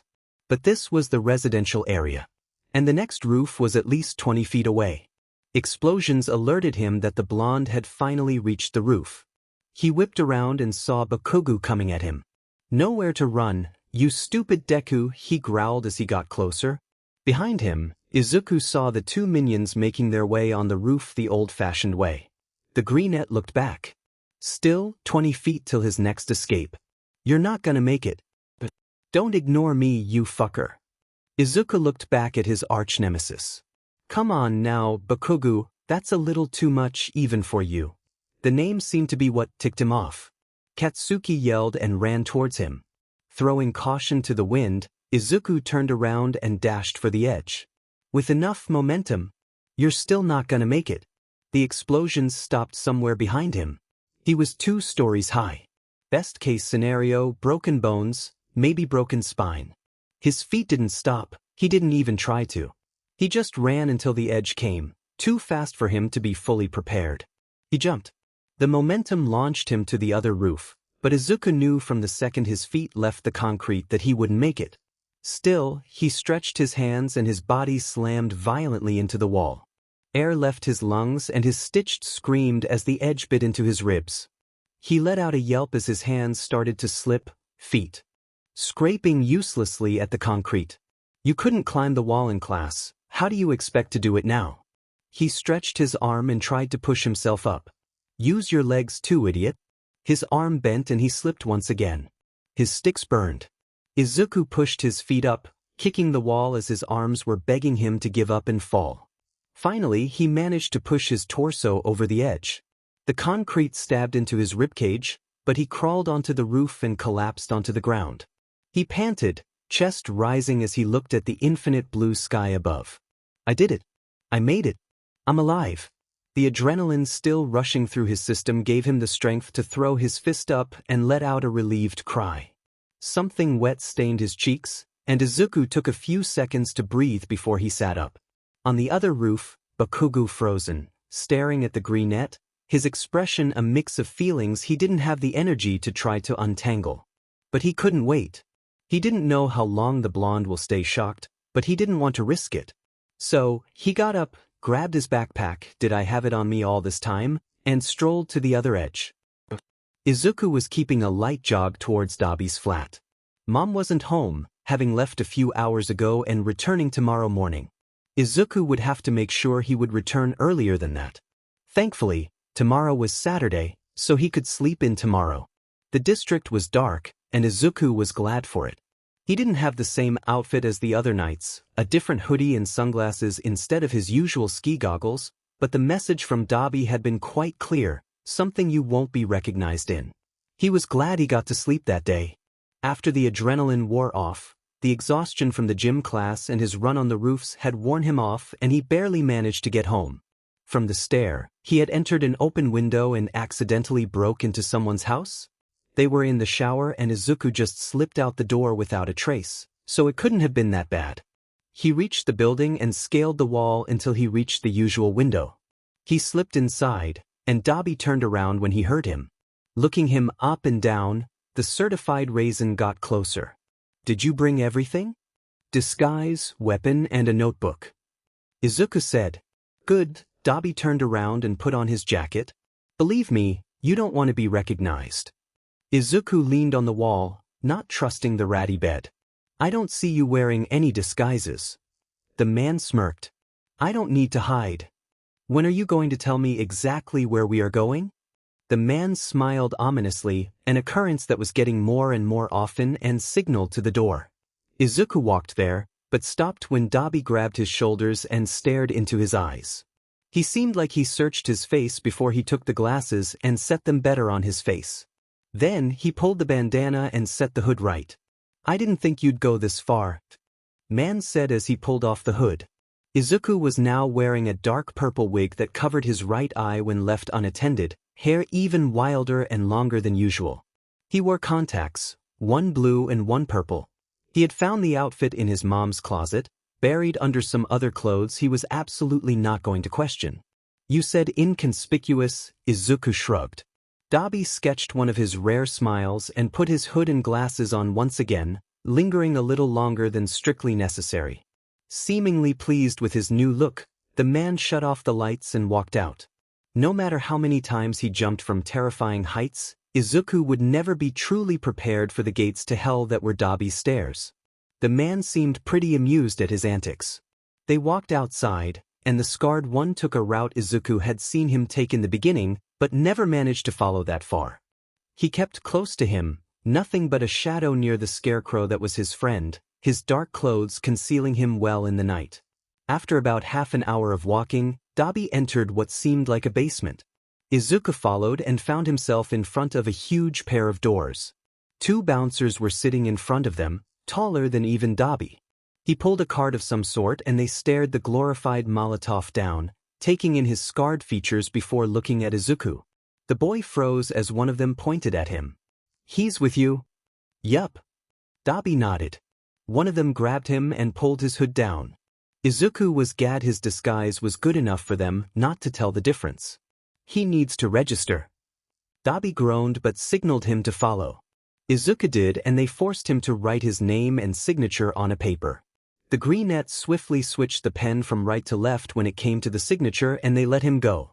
The bouncers glared down at the younger as if to force him to turn tail and take him back, but Dabi held his ground and, eventually, they let them in. Akatani Mikumoha? Well, sorry that my fake name feels more real than yours, Dabi. The man rolled his eyes. Suit yourself, Yamikumo, he smirked. Why do you have to ruin it? Izuku whined, it's a good name. Well, I'm right, aren't I? Fine. Did you know that Dabi means dearly loved in Hebrew? The man glared and Izuku smiled behind the mask. The moment they stepped inside, it felt like an entire world changed.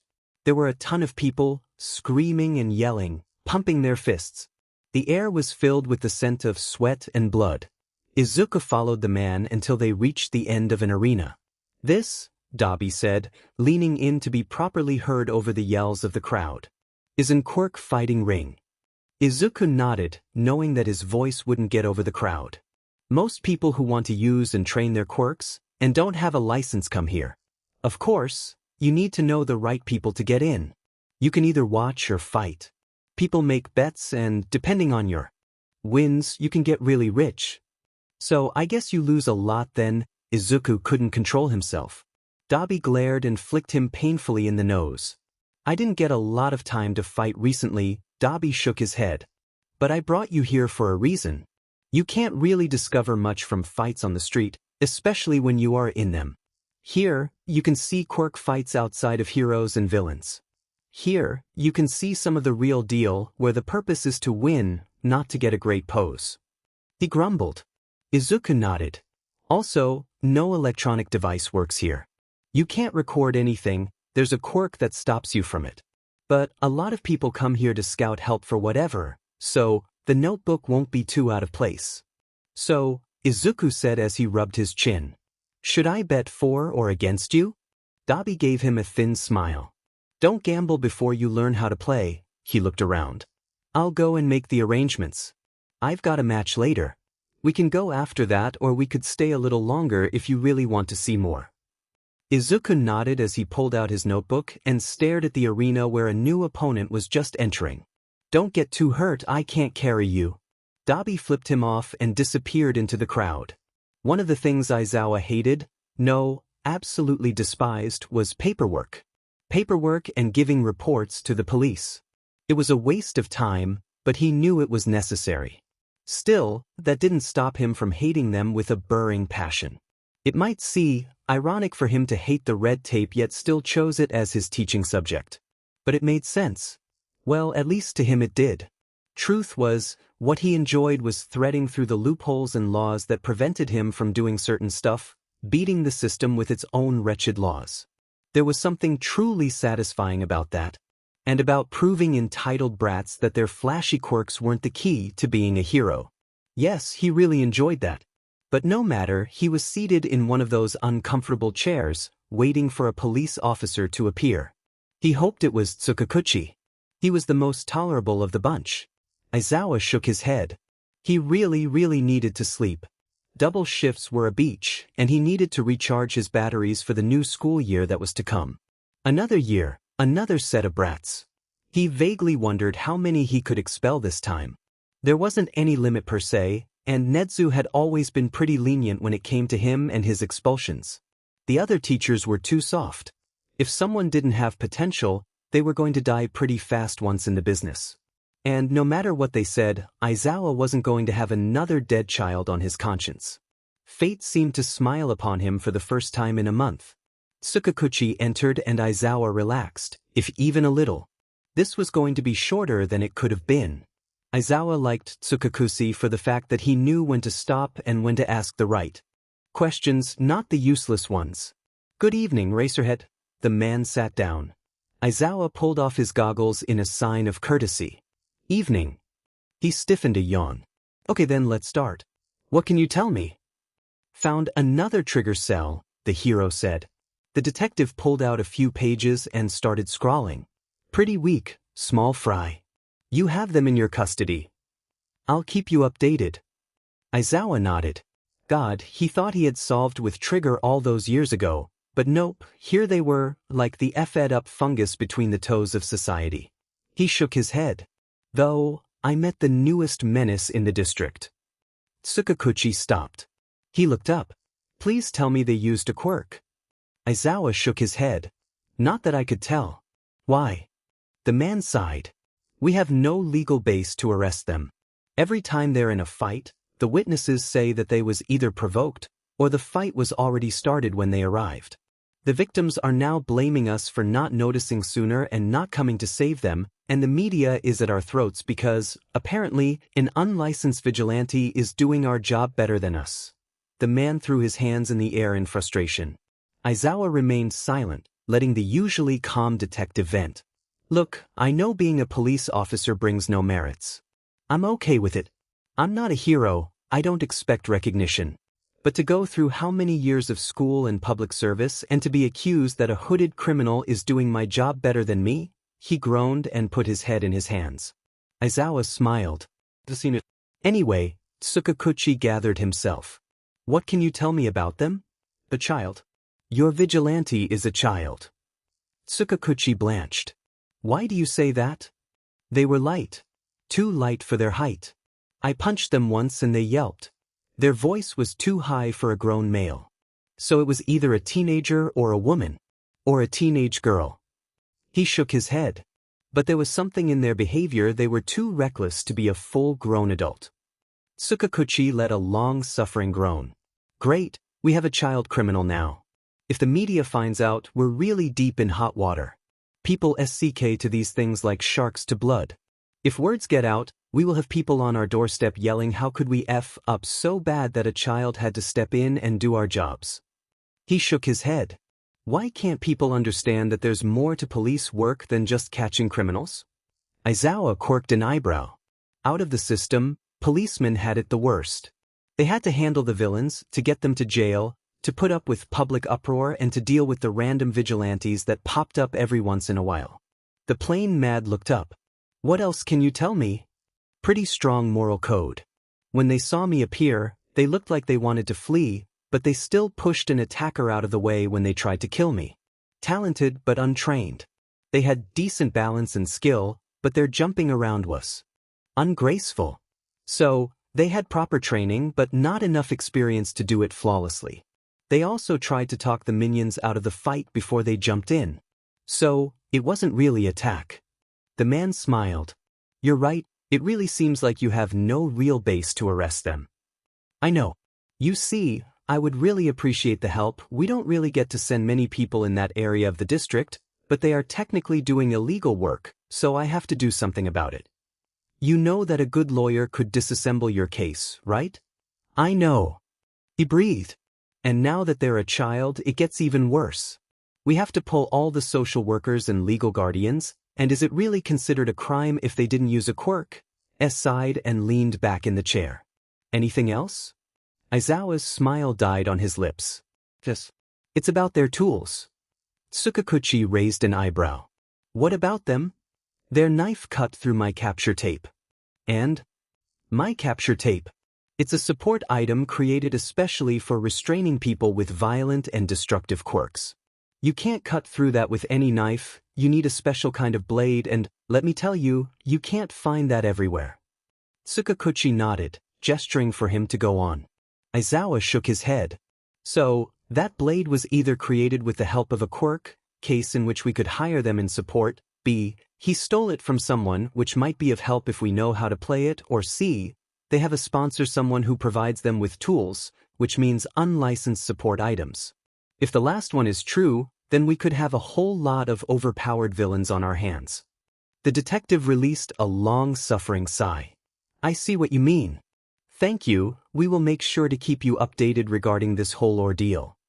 He got up and Aizawa followed. They entered the main room where a small man, an intern, came running. Sorry to interrupt you, sir. Hello, Eraser, but we've got another sighting of the vigilante. The witness says they saved his life from a robbery. But this time, get this, they weren't alone. There seemed to be another man with them. He couldn't yet be identified, but we have a rough description of his height and body type. The detective sighed. Is this about the vigilante? Some other intern asked. How do they manage to vanish so fast? Witnesses say that he just climbs out of the situation. Like how? Don't know, man, said a detective from the other end. Are we sure it's not just Wallflower messing with us again? Nah, that doesn't seem like his style. The first one shook his head. What about Kuriko? He was pretty adamant. Didn't we catch that guy? A tired man said from behind a computer screen. Did we, though? A petite woman said from the coffee machine. Wait, weren't there two of them? Another one woke up at that moment. Aizawa looked at the man beside him, who seemed as done with the conversation as he was. No matter, the woman spoke. We need a name of them. We have no proof they are one and the same person, so we might as well give them a new name. The Vanishing Act, the man behind the screen spoke. That's like the one consistent thing about them. The Vanisher, the woman stated, as if that settled it. Welp. Tsukakuchi said. I'll keep you updated on the Vanisher. Aizawa nodded and headed home where he would take a nap and pretend Hizashi wouldn't be pestering him too much. Izuku was madly typing at the project he had for tomorrow, a few last sentences away from the desired word count. Mom had gone to make some last-minute errand at the agency and Izuku was desperate to finish for the night so he could get some shut-eye. The UA entrance exam was in a week and he had to up his training to make sure he would get in. Suddenly, the mortifying ring of their bell straight out of hell filled their small apartment. Izuku jumped and whirled around in his seat. Who could be at this hour? He wasn't expecting anyone, and Mom would have told him if anything was awry. Suspiciously, he got up from the seat and walked towards the door.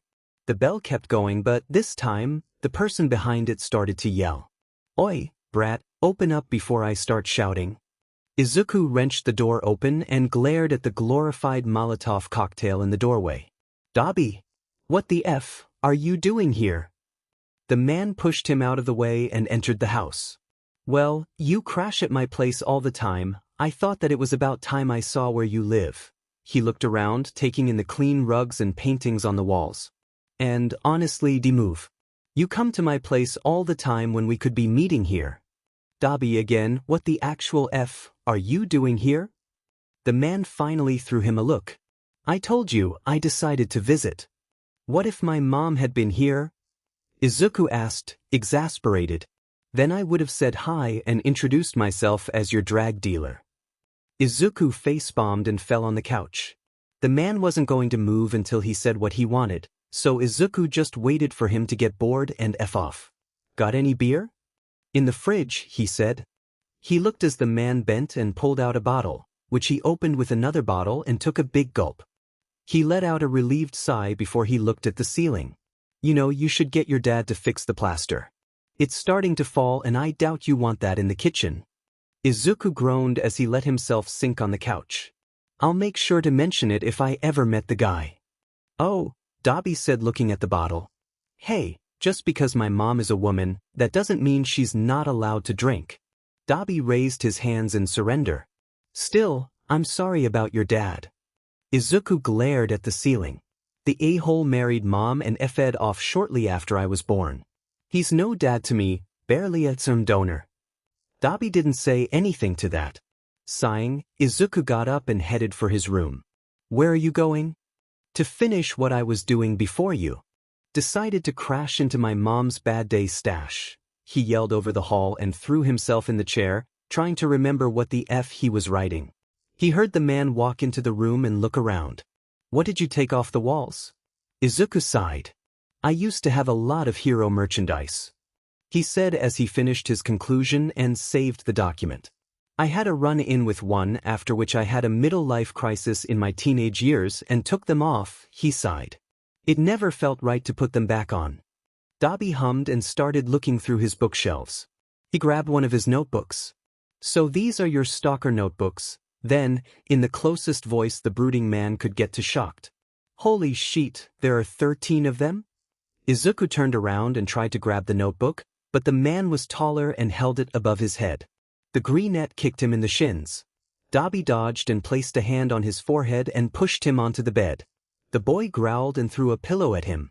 It smacked him in the face, but the man didn't seem particularly bothered as he kept looking through his journals. You know, if you wrote one of these on villains and took it to the police, they'd probably give you a job on the spot. He flipped a few more pages as he collapsed in his desk chair before his expression turned thoughtful. You know what? Forget the police, sell one of these to a big-time villain and you've set yourself for life. Izuku got up only to glare at the other before he got off the bed. All joking aside, Yami, don't let anyone else see these. The brunette got up and looked at the man questioningly. Dabi sighed. Here you have deep analyses on heroes, including weaknesses and habits. You don't understand, but people would kill over the chance of having the upper hand in a fight or getting revenge on an old enemy. If anyone knew what you're capable of, they might hurt you or someone you love to make sure you either help them or don't become a threat. He held the notebook in sight before throwing it back in the pile. Okay, Izuku nodded in a meek voice. They sat in silence for a few moments before Dabi spotted his UA application on the desk. You're still applying to UA? Yeah, why wouldn't I? Well, Dabi said as he propped his elbows on his knees. You said you wanted to become a hero to help people. And, from what I gather, Mr. Vanisher, he used the air quotes, you're already pretty famous and helping a lot of people. Why do you still want to go pro? Well, except for the professional training, the different quirks and the chance to meet and learn the business, he said as he sat up and stretched his limbs. This society is far from perfect. If I'm a pro, I could get to change it. Dabi quirked an eyebrow. Please explain, I'm not sure I follow. Easy. You know how all those heroes tell on TV that your quirk doesn't matter and that you can become a hero anyway? Yes. Well, you realize like halfway through middle school that is a big pile of bullshit. In this society, your genes dictate your job. If you have a powerful quirk, you're automatically suited to be a hero, and if you don't, too bad, you're useless. He sighed. Heroes may say that your quirk doesn't matter all they want, but it holds little to no meaning when it comes from a person blessed with an awesome quirk. Because people will only see it as platitudes. He shook his head. And it's really a shame, since there are a lot of heroes functionally quirkless, yet society doesn't realize this. What heroes are you talking about? Dabi seemed really interested right now, leaning in the chair and listening intently. Eraserhead, his power is to turn any fight quirkless. Midnight. She can achieve the same thing with sleeping gas. From what I've seen, she can't control the direction and spare civilians, so it wouldn't be that much of a difference. Fourth kind. His quirk is literally having 4 arms. He isn't much good against someone with a long-range quirk. Okay, and your point? You started talking about how you'll change the world if you become a licensed hero. I was getting to it, he yells in frustration. Dabi let out a chuckle. The JRK. Anyway, if I become the first quirkless hero, people wouldn't have anything to say against me. Kids with useless quirks would be able to dream of becoming heroes, because, hey, a quirkless person did it, and I actually have a quirk, so it's not impossible. Not to mention how much influence heroes have. If you say something as a normal civilian, you have to fight to get people's attention. And they may not follow or believe you. If you're a hero, you already have the audience, the fans, the media coverage. You have the attention and your words have weight in the eyes of the public. You do realize this will take a lot of time. Izuku smiled sadly. Yes, I do. Change takes time, and by the time I achieve it, there will no doubt still be bigotry against the people with weak quirks, evil quirks, or no quirks at all. But I'm still young, I laughed. I'm only 15. Maybe I'll live long enough to see this come true. You want to be a hero. Dabi cut in. I really doubt that would happen. Izuku's smile died as he looked at his friend. Dabi had a grim expression on his face and Izuku wanted to say something, but he heard the front door open. Izuku, I'm home. The boy gulped and Dabi got up. He opened the window and crouched on the sill. He turned towards the younger. Stay safe.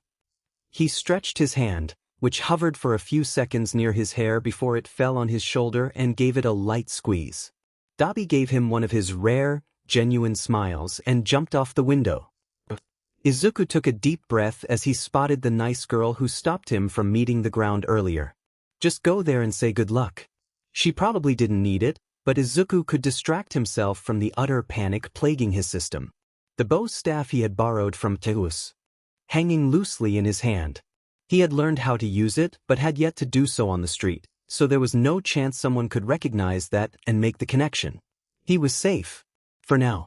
Bakugo's threat in the begging was expected, but they managed to stay somewhat civil towards one another when the task was presented. This was good. He had to fight robots. This was bad. He couldn't strong-arm the robots. His best bet was finding weaknesses and exploiting them, things like chooks in the armor and small points. Even so, Anne knew it was a far-fetched to expect to win. You did good at the writing test. Worst-case scenario, you enter the Gen Ed. You still have a chance at the sports festival. Yeah, against people who already had a semester of training. He inhaled deeply and stepped towards the girl before a literal mountain of beefy muscles stepped in his way. He looked up.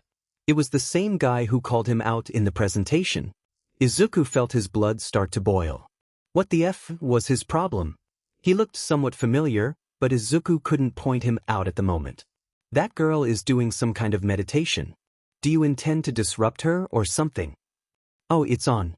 Why do you assume I want to distract her? Maybe I wanted to help her, to tell her that she has her shoelaces open and she might trip and hurt herself. But no, you assume you know everything, condemn me for my personal method of coping with stress and stop me from helping a fellow student. He didn't really yell, but he said it with enough bite to leave the boy speechless. True, he was more violent than he was supposed to, but he was stressed and he could only take his frustrations out on someone who actually wronged him. The boy seemed sheepish and a little bit shocked, but the next moment a very obnoxious voice of Present Mike came through the microphone. Begin. The others seemed confused, but Izuku was already starting. If there was one thing you learned in a fight, it was that you couldn't allow yourself to hesitate. The others seemed to catch up. An unholy abomination of metal crashed into his view. Izu grabbed his staff and dashed, but the robot exploded in a million pieces. He turned around and saw a guy with a silver belt winking at him before running away. Izuku gritted his teeth. JRK. Another explosion resounded in the arena and Izuku turned to see a huge robot collapsing over a kid in its path. Izuku's feet moved on their own as the boy ran and tackled the other teen out of the range of the robot. They rolled for about a meter before Izuku checked if it was really safe to get up. The reckless student who had almost killed them was nowhere in sight. Izuku looked at the other boy. You okay? The disheveled teen had a mop of crazy purple hair and huge bags under his eyes. He blinked. I think so. Can you move? He pondered for a second before nodding. Izuku smiled and helped him up before yelling, Good luck, and darting off. He saw another student caught under the rubble and he helped her get out. She didn't thank him, but he didn't expect her to. Present Mic's obnoxious voice rang and told them they only had a few minutes left. I have to destroy some robots. Time was ticking and the prospect of actually having any chance in heroics was getting smaller and smaller. Suddenly, a huge robot popped into view and started smashing everything in its path. Everyone started to run, to yell, to flee. Izuku would have done the same hell. He was ready to do so. Had it not been for the girl trapped under the huge piece of concrete. It would be a bad omen if you would trip. Everyone was running away, but for Izuku time had frozen. When his legs started to move, it wasn't even a choice anymore. It was an instinct. He didn't think, he didn't stop to realize that no one was actually in danger. Because of the habit ingrained in his muscles, of all the times people's lives had actually been in danger. He dashed and fought through the crowd of retreating students until he got to the girl. She seemed sick. The robot was getting closer. Izuku pushed the piece of concrete off of her. She didn't get up. The robot was closer. He grabbed her hand and laced it over his shoulder. She was heavy and he was never strong when it came to brute force. The robot's foot was above them. Giving up, Izuku dropped her on the ground and covered her body with his. He waited for the huge, metallic shoe to drop. And that's it, dear listeners, you will get your letters in a week or less. It took the boy a few moments for the words to sink in, but when they did, Izuku breathed in relief. He looked at the robotic foot a few inches from his head. Of course they wouldn't let students die. He crawled from under the robot and dragged the girl with him. She was semi-conscious and Izuku made sure to place her on her side in case she threw up. He looked at the small woman trotting towards them. Recovery girl. He wanted to fanboy and ask for her autograph, but his knowledge that he wouldn't get into the hero course with absolutely no points whatsoever dampened his excitement. Recovery Girl kissed the unconscious girl, and Izuku turned towards the man clad in black who was having a leisure pace in their direction. The exam is over. You will know whether you passed or not during the following week, he yelled in the most bored tone ever. Even without the goggles, Izuku still recognized Eraserhead. He looked away. Even if he had worn a disguise, he didn't want to risk the attention of the underground hero. Said attention fell on him a second later. I think you dropped this, he lifted his staff. When did I drop it? He took it and examined it. Decho was going to kill him if it was damaged. Thankfully, it wasn't, and Izuku allowed himself to breathe in relief. Thanks. He made a curt bow, clasped the staff. You know how to use it? The man asked. Well, it would be pretty unfortunate if I didn't. Because even his stressed, no brain to mouth filter knew. Not to say no, I carried this useless stick for sheets and giggles to a pro hero. The man didn't smile, but something in his expression softened, so he guessed it was the next best thing. Have a good day, he said, and walked away before he could start crying. It wasn't quick, and maybe, in retrospect, that was what made him not see if till the last possible moment. The change hadn't been overnight, but gradual and invisible. Even so, Katsuki still cursed himself for not noticing earlier. It first started with a lack of the usual annoyance in his peripheral vision. He didn't know why, but he felt more relaxed and more at ease without the constant stalking in the back of his neck. That had been good. The nerd's words of "next time I'll let you die" had unsettled him on a deep level, and he wanted to figure out before he made another move. They ignored each other and it was okay. Until it had gotten weird. Because, when you live your whole life a certain way, if something disrupts the natural flow of things, the set-in pattern you have ingrained in your brain, you notice. And Katsuki did notice. Once he started looking for the nerd, everything got even weirder. Because there was something very weird and unsettling with this new Deku. Because Deku had changed. Not in any obvious way, like dyeing his hair or a complete change in personality. No. The change had been subtle, and that had most likely been the layer of fed up everyone could feel under the facade. He started walking straighter, head up, shoulders pulled back. He looked forward and didn't walk out of the way first, forcing the others to either hit him or walk past. It was amazing how much hitting a walking toothpick could hurt. Deku still flinched, was still wary, but it didn't feel the same as before. He no longer looked sheepish and apologized excessively. When he flinched, it felt somewhat calculated and yet wrong. He looked at you afterwards and smiled and started talking, but, to Katsuki, it felt somewhat too fake. Because there was something else in his look, something that pulled away from the prey and turned him to predator. The time they had met in the park had been weird. Because this time mocking him felt wrong. He wanted to yell, to scream his frustration. You sit on your butt 10 FNG years and now you decide to work for it. But he couldn't. A part of him was glad the nerd finally did something instead of simply wishful thinking. If there was one thing he respected, it was hard work. Though he was never going to admit that. So Katsuki started to pay even better attention. They still had the same road home, but Izuku was no longer trailing behind them. On occasions when he looked at the window, he could see the other boy walking in front of his house. Sometimes their eyes met, and Izuku would slow for a bit before he kept walking. For some reason, Katsuki hated it. He also noticed sometimes how the boy limped or winced in pain, how he always waited till the end of the gym class to change, how he wore long-sleeved shirts, and how sometimes bruises decorated his face and neck. Yet he seemed happy. His smiles were no longer nervous.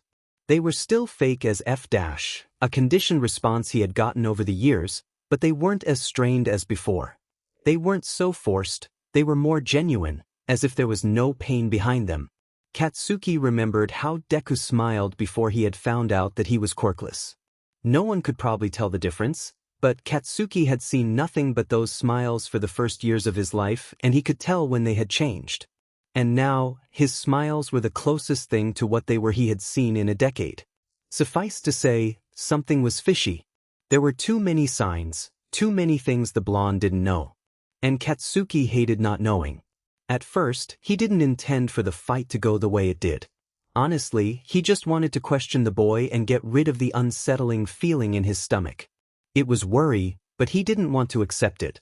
So, that Friday, after classes, he had waited for the locker to empty to properly ambush his childhood friend. And then he saw the scars. There were a lot. Not only scars, but cuts and bruises. He had a new stitch on his side and a lot of old ones littering his back and arms. There was something wrong about them. Yes, Katsuki had been violent, and he did burn the others sometimes. But he always knew when to stop. He always knew when it was too much, when it would be too late to be fixed. And those wounds were anything but. They were made to hurt, to maim, with the clear intent of kill behind them. Deku! Katsuki had growled. The sight of those wounds irked him. Deku had turned around and yup, his front looked like his back. Littered with wounds and scars. He had walked forward and forced the teen into the locker to make sure he had nowhere to run. Deku held his ground. "Bakugu," he said. There was something very wrong with how his name sounded when it came out of his mouth. Years of childish kakin had made the new name feel foreign. Katuki didn't like it. "What the F is happening to you?" He had leaned closer and used his most intimidating tone. Yet, like he did a lot lately, Izuku held his ground. "Why do you care?" Why did he care indeed? He didn't have an answer. But, like a lot of times before, he got mad and started threatening the rat. He didn't expect the rat to fight back. That punch had been a low blow, but he recovered quickly. He and his minions had chased the nerd on a FING roof of all places. When the F did he became a ninja? And that's when all things went awry. Because he never expected the boy to jump. As Izuku took another step forward and Katsuki slowed his, he could only think, "Where the hell are you going? There's no place left to hide." He almost couldn't believe the moment his feet left the roof, and it took him a few moments to realize the nerd hadn't been made a splatter on the ground. There was a sickening crunch when the other smashed into the wall, and centuries of stalled silence when the other tried to climb back up. His ears weren't getting anything but his own blood in his veins, a skip when his foot slipped. If you really want a quirk that bad, take a swan dive off the roof and maybe you'll get one in your next life. You never. His foot caught a hold. Actually considered. His arms gathered enough strength to push himself up. Jumping. The greenette collapsed on the other roof. He was okay, he was breathing, he would be fine. "Did you?" Katsuki had released a breath he didn't know he had been holding and stared at the boy. Izuku got up on wobbly legs. He looked at him and their eyes locked for a second. Katsuki had no idea what had been in them, but it wasn't fear. Deku had then walked to the other side of the roof. He looked around, examined something, then grabbed it and disappeared from the view. That was the moment the world started moving again. "Wow, dude, I can't believe he actually jumped." Extra number 1 said. Katsuki shook his head and stood up. "Yeah man, let's get down from here. If he fell, we could be trailed for murder." "It's called involuntary manslaughter, you dimwit." "Doesn't matter, we still could get in trouble." That extra looked at Katsuki again. "Come on man, let's go. If they found out you pushed another kid to suicide, they'll never let you into UA." Katsuki had nodded and climbed down the roof. The other two ran away as quickly as possible. The blonde went to the other side of the block, and sighed in relief when he saw no small nerds splattered on the pavement. He entertained the idea of waiting and questioning him later. He jumped off a FING roof to get away from you. Let him be for once in your life. So Katsuki walked home. The next few days had been full of nightmares.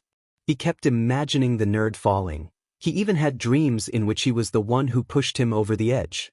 All the while he kept hearing his own voice telling him to jump and the almost childish voice on the background of "Next time, I'll let you die."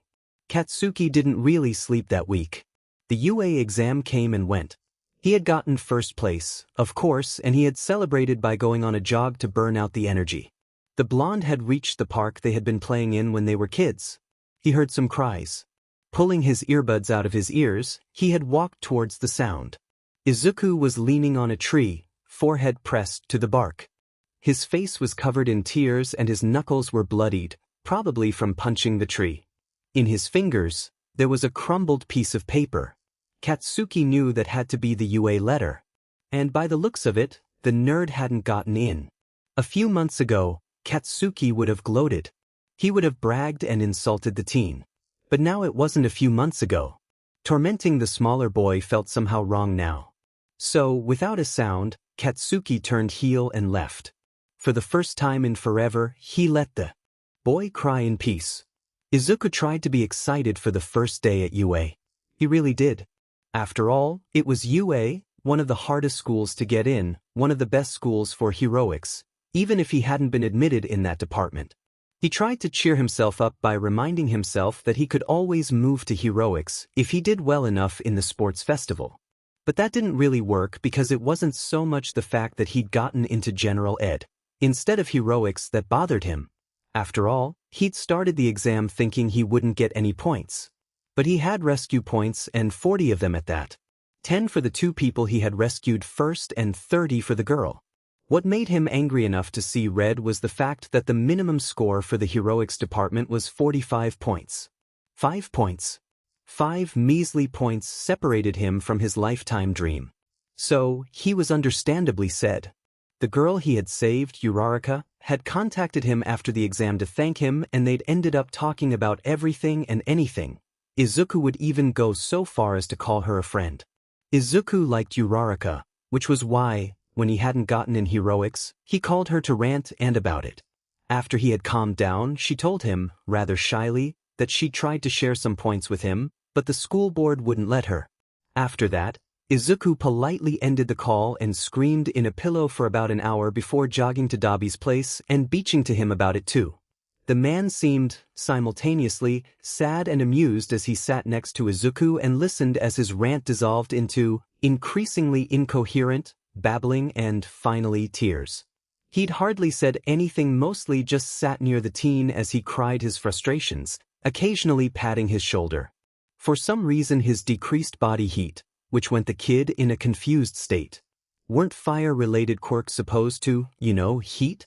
No matter, it wasn't important right now, helped. It must have been because of his quirk, but Izuku was going to let it slide for now. After all that was done, Izuku felt a little bit better, and the way Dabi handed him a lollipop when he'd finally calmed down even managed to get a watery laugh out of him.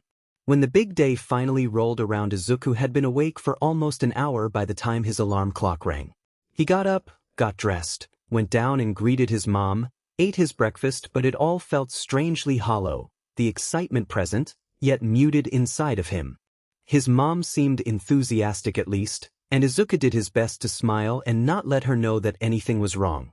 He was pretty sure he succeeded, years of practice paying off, but he couldn't keep his frustrations completely in check.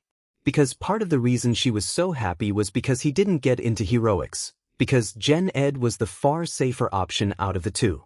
Which was ironic considering Izuku had been confronting actual, if small-time, villains on a regular basis for months now, yet the irony was more bitter than amusing.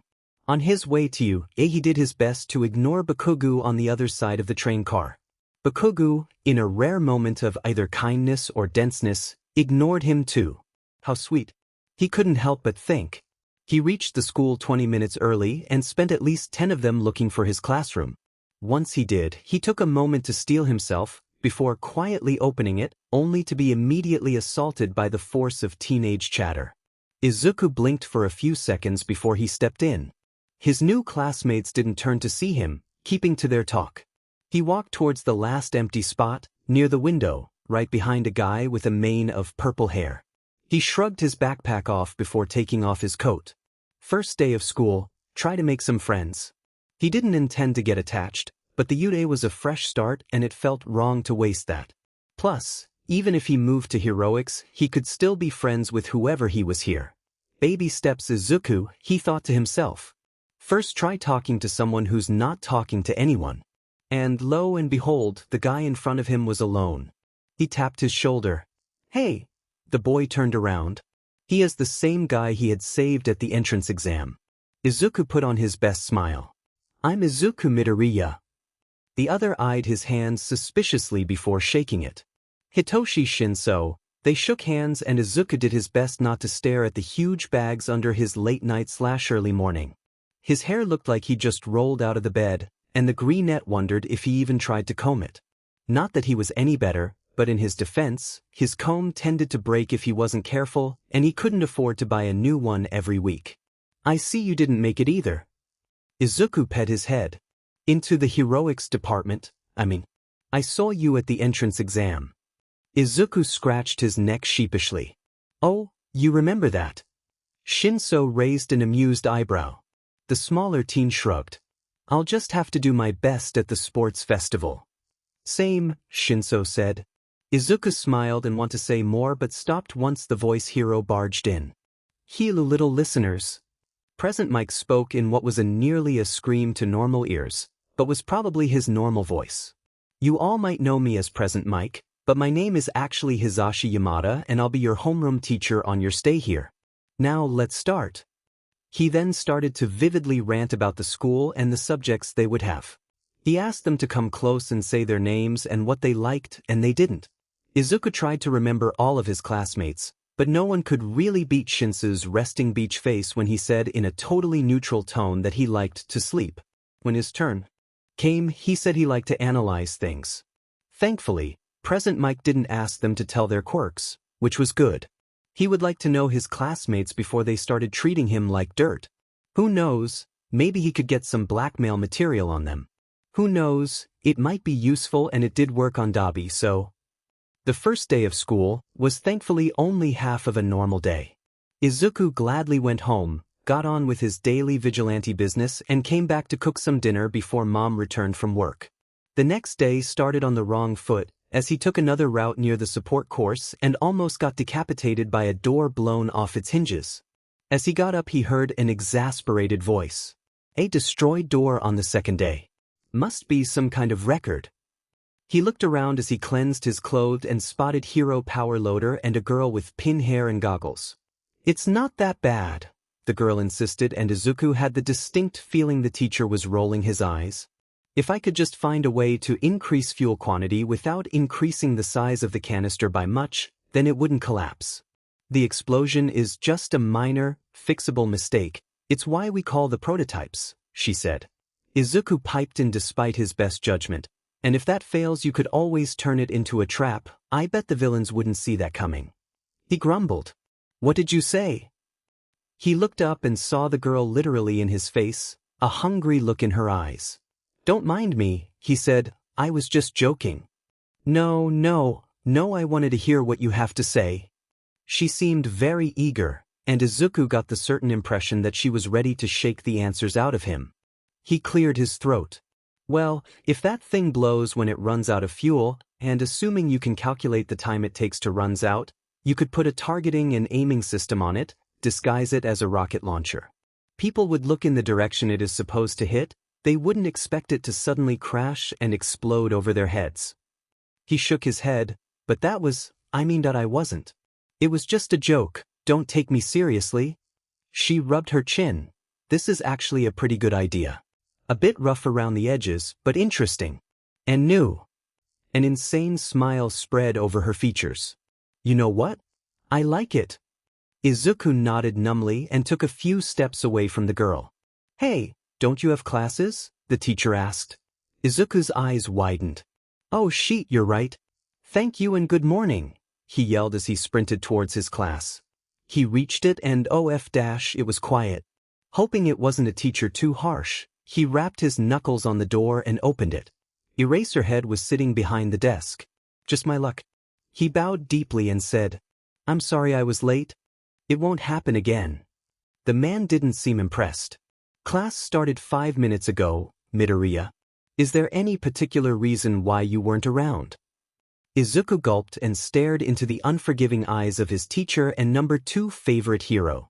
I was heading here on the east corridor, past the support class and got hit with a flying door. Yeah, that basically sums it up. There were a few snickers, but Eraserhead was as serious as ever. Can you prove that? Power Loader Sensei was there. He can confirm it. The man sighed and shook his head, like students getting blown up by the support course was a normal if irritating occurrence. All right then, go to your seat. And next time leave earlier to account for these kinds of things. Izuku bowed once again and trotted behind Shinso, who looked like he was trying very hard not to laugh his butt off. The teacher got up and walked in front of the class. My name is Shoyuta Aizawa. I'll be your quirk and hero law teacher. While in this day and age the basic laws and rules around quirks are pretty much set in stone, new clauses and fine prints appear almost monthly, and keeping track of that is an important skill to have. How to distinguish between breaking a law and slightly bending it to achieve your goal is also a valuable thing to know. I'll also be aiming to teach you at least some basic critical thinking and analysis skills as well as some PR studies if we have the time. The world isn't black and white only, and the people who fail to realize that will always be at a disadvantage everywhere. I will also have you know that laziness will not be tolerated, so you'd better keep up. I don't take kindly to slackers. What was perhaps the most perplexing thing was that he spoke his speech with a completely blank face and bored tone. He then proceeded to give them a page to summary before he wrapped himself in a sleeping bag and promptly fell asleep. The next few classes were more or less the same as they were in middle school, with the exception that they were taught by heroes. Izuku tried to keep his fanboying to a minimum, opting instead to write whatever he could grasp about his teachers in his notebook. He had gotten a new one especially for the purpose of writing about his classmates and teachers. Lunch came fast enough and Izuku waited for Shinso to come. The boy seemed perplexed, but unless Izuku would get specific instructions to leave him alone, he would befriend the F out of that guy. They walked towards the cafeteria, carrying a light conversation before Izuku got conveniently tackled by a pink fluffy cloud. Midoriya-kun. Izuku blinked a few seconds before he returned the hug. Hey Ishido, she then pushed him at arm level and introduced him to her friends. So, this is Kirishima. Kiri, meet the guy who I never thought I'll see outside the gym. Izuku waved awkwardly and noticed that Shinso had left. Nice to meet you, dude, the spiky-haired guy, Kirishima, said. I just want to tell you that I saw you at the entrance exam, and that you were so manly. You jumped right after Uraraka. He looked down. I'm ashamed to say I ran away. That wasn't manly at all. Don't worry, Izuku smiled and placed a hand on his shoulder since it seemed like the right thing to do. You have better survival skills than me. I wasn't really thinking straight at the time. Still, it proves better that you are manly enough to be a hero. Kirishima said with a smile. Izuku's own died down. I didn't get into heroics. The cheery expressions paled a little, so he hurried to finish. Don't worry, I'll sew my best to transfer after the sports festival. Who knows, we may actually be classmates in the future. They smiled and Izuku waved awkwardly before running to look for his own classmate. Shinso was sitting alone at a table, eating from his bento. Izuku pulled out his own as he sat down. The purple-haired boy looked at him questionably. I thought you were sitting with your friends. Oh, Ishido? Yeah, I guess we get along, but we aren't exactly friends. Plus, she already seems to have her own and I didn't want to barge in. Oh, was all Shinso said. Izuku waited a few seconds, but it didn't seem like he was going to continue. Deciding to break the ice, he went for his favorite topic. So, what's your quirk? The boy pressed his lips together and suddenly became very interested in his food. Izuku realized that he'd probably, somehow, hit a sore, but right as he was preparing to take it back, Shinso spoke. It's brainwashing, he said. Izuku waited for a few seconds to see if he was interested in elaborating before he started. Really? That's awesome. God, can you imagine how useful that would be? Like, if there's a hostage situation and you just convince the villains to give up. Or if you're outnumbered, you could just force the villains to turn on each other. Or you could talk people out of suicide. Or dash. He descended into exciting muttering, not really seeing Shinsu's shocked and slightly scared expression. He then looked up. What's wrong? Don't you think it's, kinda, wrong? Villainous. Izuku blinked before he snorted. I see why some people might consider it that way, but I don't think an awesome quirk has nothing to do with being an awesome person.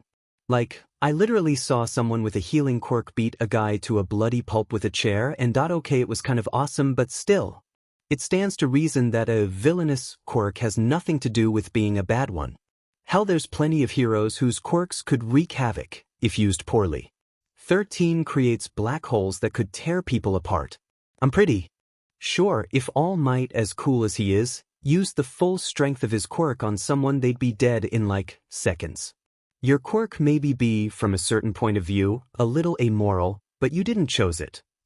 He said, jabbing his chopsticks at Shinso to emphasize his point before shoveling some rice in his mouth. I think you're the first so say that, he said with a small smile.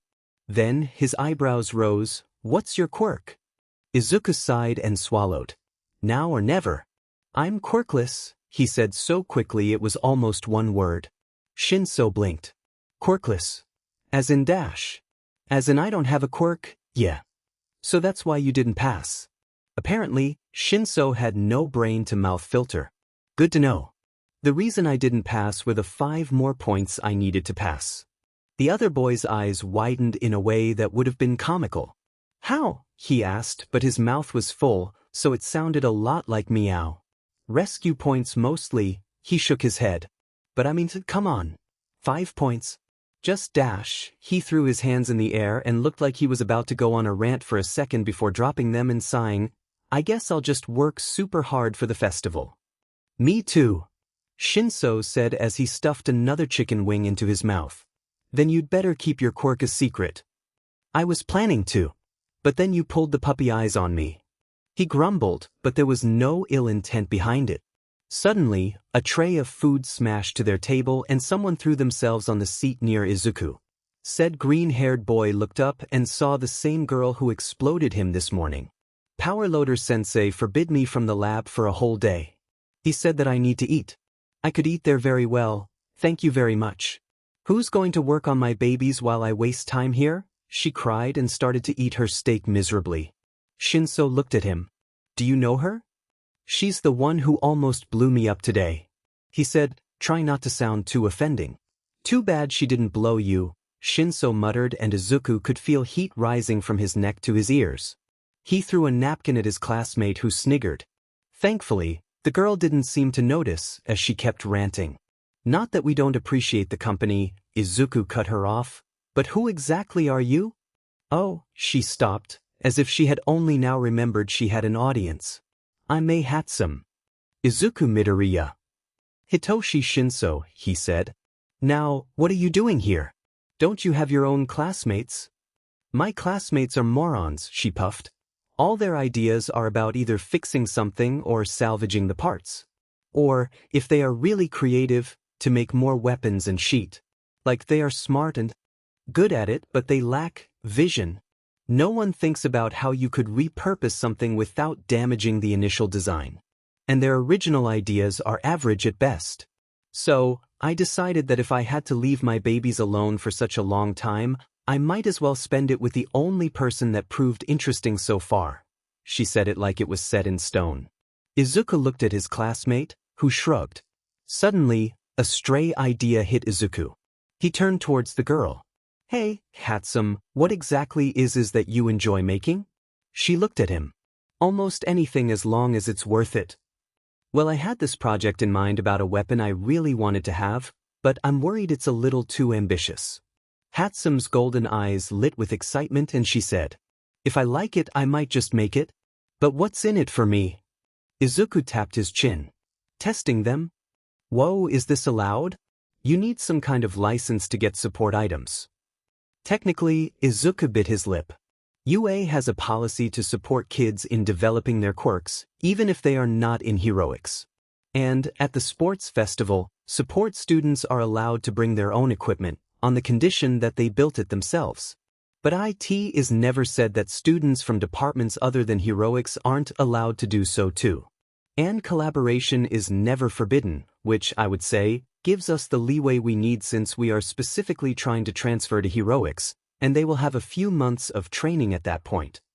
Izuku looked up, trying to remember if there were any more rules that he was bending. So, technically it's not against the rules. Just because someone didn't think to write them this way, Shinso clarified, using his chopsticks as a pointer, and wow, someone's taking Aizawa-sensei's class to heart. Yup. I like it. Hatsum said. You. She pointed at Izuku. Come by after class to my lab and I'll see if I like your idea or not. Izuku nodded and prepared to speak when someone hugged him from behind. Mido-kun. Izuku jumped and turned around as Uraraka plopped herself on the other side of him. The guy who scolded him in the exam was also there, a little bit awkward. Uraraka, I don't think we are supposed to intrude. He moved his hands in a chop-like motion.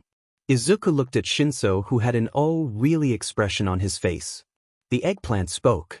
Midoriya, it's the second day. How many people do you know? We actually know each other from the exam. Uraraka said in a bubbly tone. He dragged me from under the 0-pointer.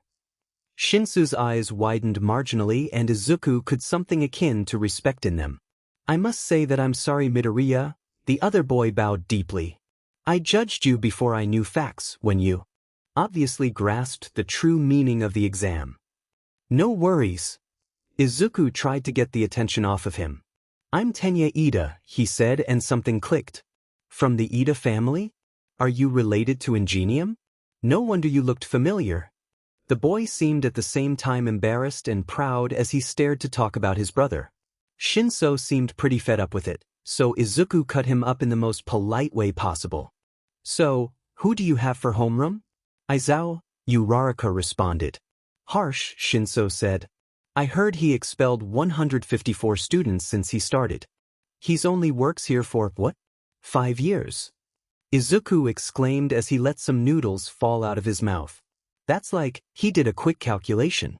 A class and a half a year. How do you know when he started? Shinso asked. How do you know how many students he expelled? Izuku retaliated. Shinso looked at his food. Older students. Same. Truth was, Izuku had found out after he searched Eraserhead and saw that the videos of fights and comments on forums about him had halved in the past 5 years. When he saw him at the entrance exam, something clicked. Willing to stir the conversation away, he said, But still, that many? What does he do? Put all the pictures on a dartboard and charged his, dart machine gun and started to shoot. I can see a dart landing, literally on the edge of a photo, Shinso said. Then, in a gruff voice, you're on thin ice. They all giggled, except for Ida, who said something about not mocking their teachers and cursing. I wish to say it was a joke, Uraraka said, but he did expel someone yesterday. Both Izuku and Shinso looked at her. Who? I don't know, a guy with purple ball on his head. Izuku wanted to say something more, but the bell rang and they had to go back to classes. Izuku entered the lab and barely missed something that might have been a missile passing near his head. He looked and yup, there was Saw Hatsum, getting yelled at by Powerloader Sensei. She spotted him and not so subtly jumped in his direction. Midoriya, great timing. I need to see what ideas you have to properly determine if you are worth my time. Izuku rose an eyebrow, but sat his backpack on a chair. Shinso said he couldn't come, but he promised he'll swing by next time. Izuku suspected it was too much interaction for the somewhat asocial boy, but was willing to let it slide. He wasn't any better before he grew his guts either, so he wasn't one to judge. Powerloader Sensei said something and left, and the tentacle-haired girl focused her golden gaze solely on him. So, what did you come up with? First of all, do you know what Bo's staff is? She nodded, so he went on. Well, I was thinking something like that, but with gadgets. Could you somehow install a device that gives small electroshocks? Oh, what about a hidden reservoir with gas or something flammable to make explosions? Her eyes glimmered and she pulled out a notepad and started to scribble. Go on. You'd have to do something about the weight and balance. If we mount a canister full of liquid, it'll become lighter on one side, throwing off my balance and sticking power. It might not be much, but it could tilt the wrong way. We also have to find a way to prevent the electricity from getting to it. We could try to put the battery for the shocks in the middle or along the inner walls, to leave an empty space for the liquid. Or, I guess gas is an option too. We should find a method to control how big an explosion gets. Which, I guess segues into the fact that you'd need to mount an igniter. Maybe a button of some kind that triggers a spark? And, well, I guess if it has openings for explosions on both ends, you'd either need separate buttons or a way to control which side gets ignited. And, speaking of buttons, they should have some kind of markings, tactile marks on them. Like line, circle, cross, easy to read with your fingers stuff. At least until I learn how to use them exactly. He was muttering now, but the girls seemed to have no problem keeping up. They spent the next hour in the lab until Powerloader-sensei kicked them out and told them to go and do their homework. They talked on the way to the station and Izuku then went to eat and kick some but later in the evening. The sun was setting over the city when All Might finally made it home. He sighed and threw his jacket on a chair as he deflated. Today had been something. Young Bakugo had blown up a building and, as the only villain in his team, decided that the best way to stop the heroes from taking the nuke was to blow it up and kamikaze himself and his enemy. A sound strategy for a villain, no complaint, but they were training to be heroes. Maybe he shouldn't have called the training heroes and villains. He sat down on the couch and stared at the ceiling. His colleagues were good. He wasn't acquainted enough with them, and they held that kind of respect for the number one hero that always felt cold. Aizawa didn't feel like hiding his animosity, and Toshinori was wondering what did he do to anger the man. The search for a successor wasn't going as well as he expected. Sure, there were kids who seemed fit, but no one really clicked with him. No one felt right. He had spoken with young Tagata less than a year ago. While the kid would have been very fit to be the next symbol of peace, he had refused. No offense, All Might, but I already have a really good quirk I can save lots of people with. I mean, don't get me wrong. I'm flattered. But think you should have a list of other possible candidates before you consider giving it to me. This is an important decision, and you don't want to be rash when making it.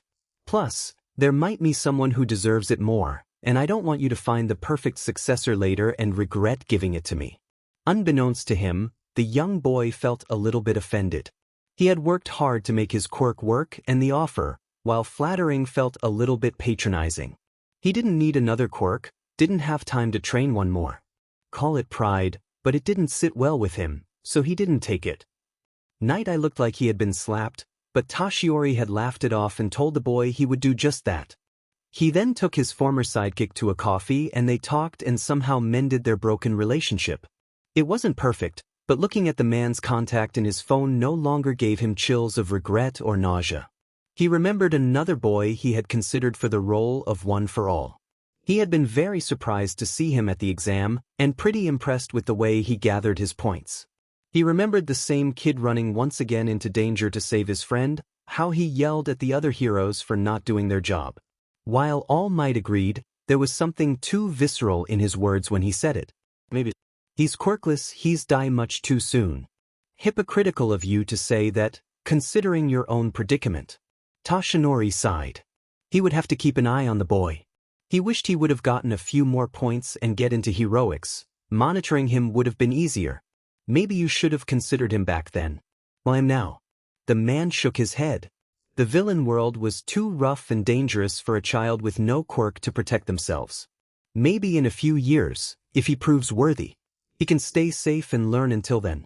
Toshinori nodded. Yes, this was a good idea. Giving him One for All too early would have put him in a lot of unnecessary danger. At least like this he's safe. At the same time, moving silently on a dark roof in the process of tailing a criminal, the hooded silhouette sneezed. The next day started okay, to say the least. Izuku managed to wake up before his alarm clock, so he had the immense pleasure of not starting the morning with an inconvenient heart attack.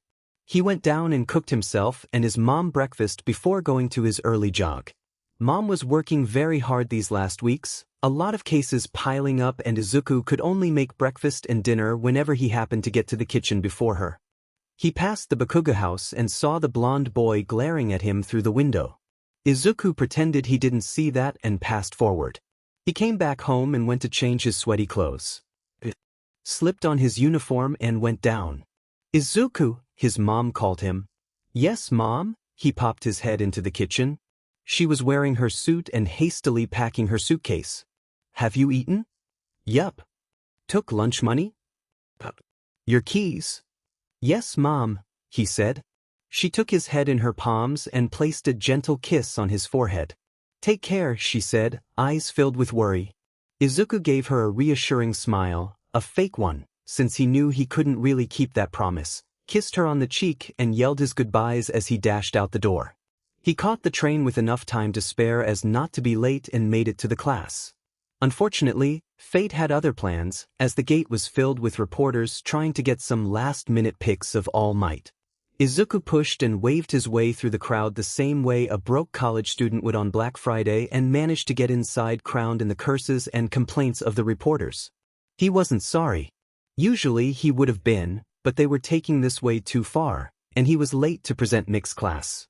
Thankfully, the man seemed to be on a pretty good mood, since he didn't chastise him too much, but considering that half the class was probably still in the media trap outside, the teacher probably had steeled his patience especially for this occasion. Izuku sat down and waited for his other classmates to come. This far, he's managed to keep his quirkless status somewhat a secret, and he wanted it to stay that way. Shinso had been cool with it, but that might have been his sympathy for someone put in a similar situation of torment. Uraraka kinda owed him for saving her life, and he doubted Hatsum knew that, or cared about what his quirk could be. Dabi had been more or less blackmailed, stuck with him at that moment, so it wasn't like he did have a choice. But he didn't want to risk it. He would wait a few months before telling his friends that he was quirkless. President Mike told them they had to choose a president, and because this was literally the third day of school and no one knew each other, they voted. A nice girl with a healing quirk became the class representative, and that was that. Their classes went like normal and they met all three not from the hero course at lunch. Uraraka waved him from the other table she sat at, but ultimately left them alone. Shinso seemed a little relieved by that, probably not too keen on social interactions. So, Izuku started, "How exactly does your quirk work?" "Why would I tell you? We'll be enemies in the sports festival. Because I might help you?" Izuku said, gesturing with his chopsticks. "I'm pretty good with analysis." He swallowed. "Plus, we have to make it to the third stage to be considered. Of course, if we put a good show before that, we would be able to transfer even if we don't make it to the last stage. The thing is, we need to have an advantage over them. We keep our quirks unknown, but someone might hear yours and spread the rumor. That's why you need an ace up your sleeve." Shinso pondered for a moment before saying, "And what exactly makes you that ace?" Izuku smiled sweetly, dropping a little hint of weird in it. It was enough to pursue the eggplant to talk. "My quirk works by people answering to me. If I ask them a question and they answer, they are under my control." Izuku nodded, making his mental list to put in his notebook when he got home. "Have you tried to control multiple people before?" Shinso shook his head. "Does it have a time limit, or a way to pull someone out of it?" "I don't know about the time limit, but if you touch someone or make physical contact, a little stronger, they get pulled out." Izuku nodded as he rubbed his chin. "How detailed can your orders be? I can't make someone do any task that requires actual thinking. Like, I can tell you to copy a name if you see it, but I can't ask you to write down someone's name from memory." "So, like a literal puppet?" "Pretty much," the taller teen sighed. "Well, I think prime strategy would be the ability to PSS the F out of people before they get to use an actual attack on you. I'm pretty proficient at that." Izuku blinked as an idea came to him. "You know, we could start spreading some rumors about your quirk. Like say for example that it's totally something else, so people will prepare for that instead. And at the festival, you can make a remark or a compliment and brainwash them," he said excitedly. Shinso eyed him warily. "You're way too enthusiastic about this." Izuku smiled and started writing messily on a tissue paper. "Okay, we need a quirk that seems believable, but it doesn't require any flashy mark or method to use.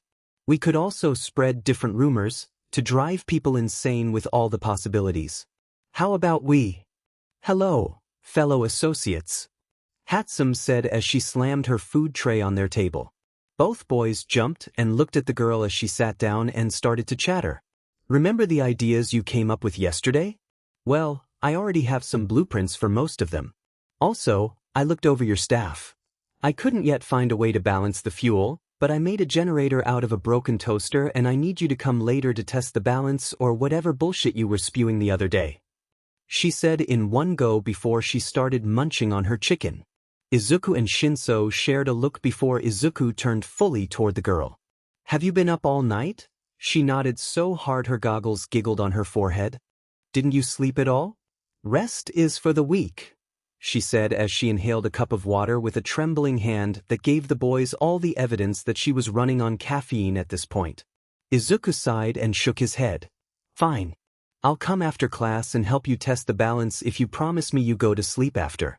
You need a rested mind, and you know that the best ideas come in the shower. He knew the last part wouldn't really make sense for outsiders, but in the short hour he had spent with Hatsum, he found out that she quoted completely randomly and spewed facts that roughly fitted the situations. The pink-haired girl considered it for a moment before nodding and shaking his hand. He turned toward Shinso. You coming too? He looked like he wanted to refuse out of habit, but then shrugged as if he was saying why not. Suddenly, the alarm blurred out, red sirens popping from the ceiling. Izuku looked around and heard, Security Level 3 has been breached. All students must exit the premise in an orderly fashion. Which, of course, resulted in mass hysteria. What's Level 3? Hatsum asked. That means someone had infiltrated the building, a student yelled. Shinso got up but Izuku motioned for him to stay. He climbed on the table and looked outside. The door gates had been destroyed somehow and reporters were flooding inside.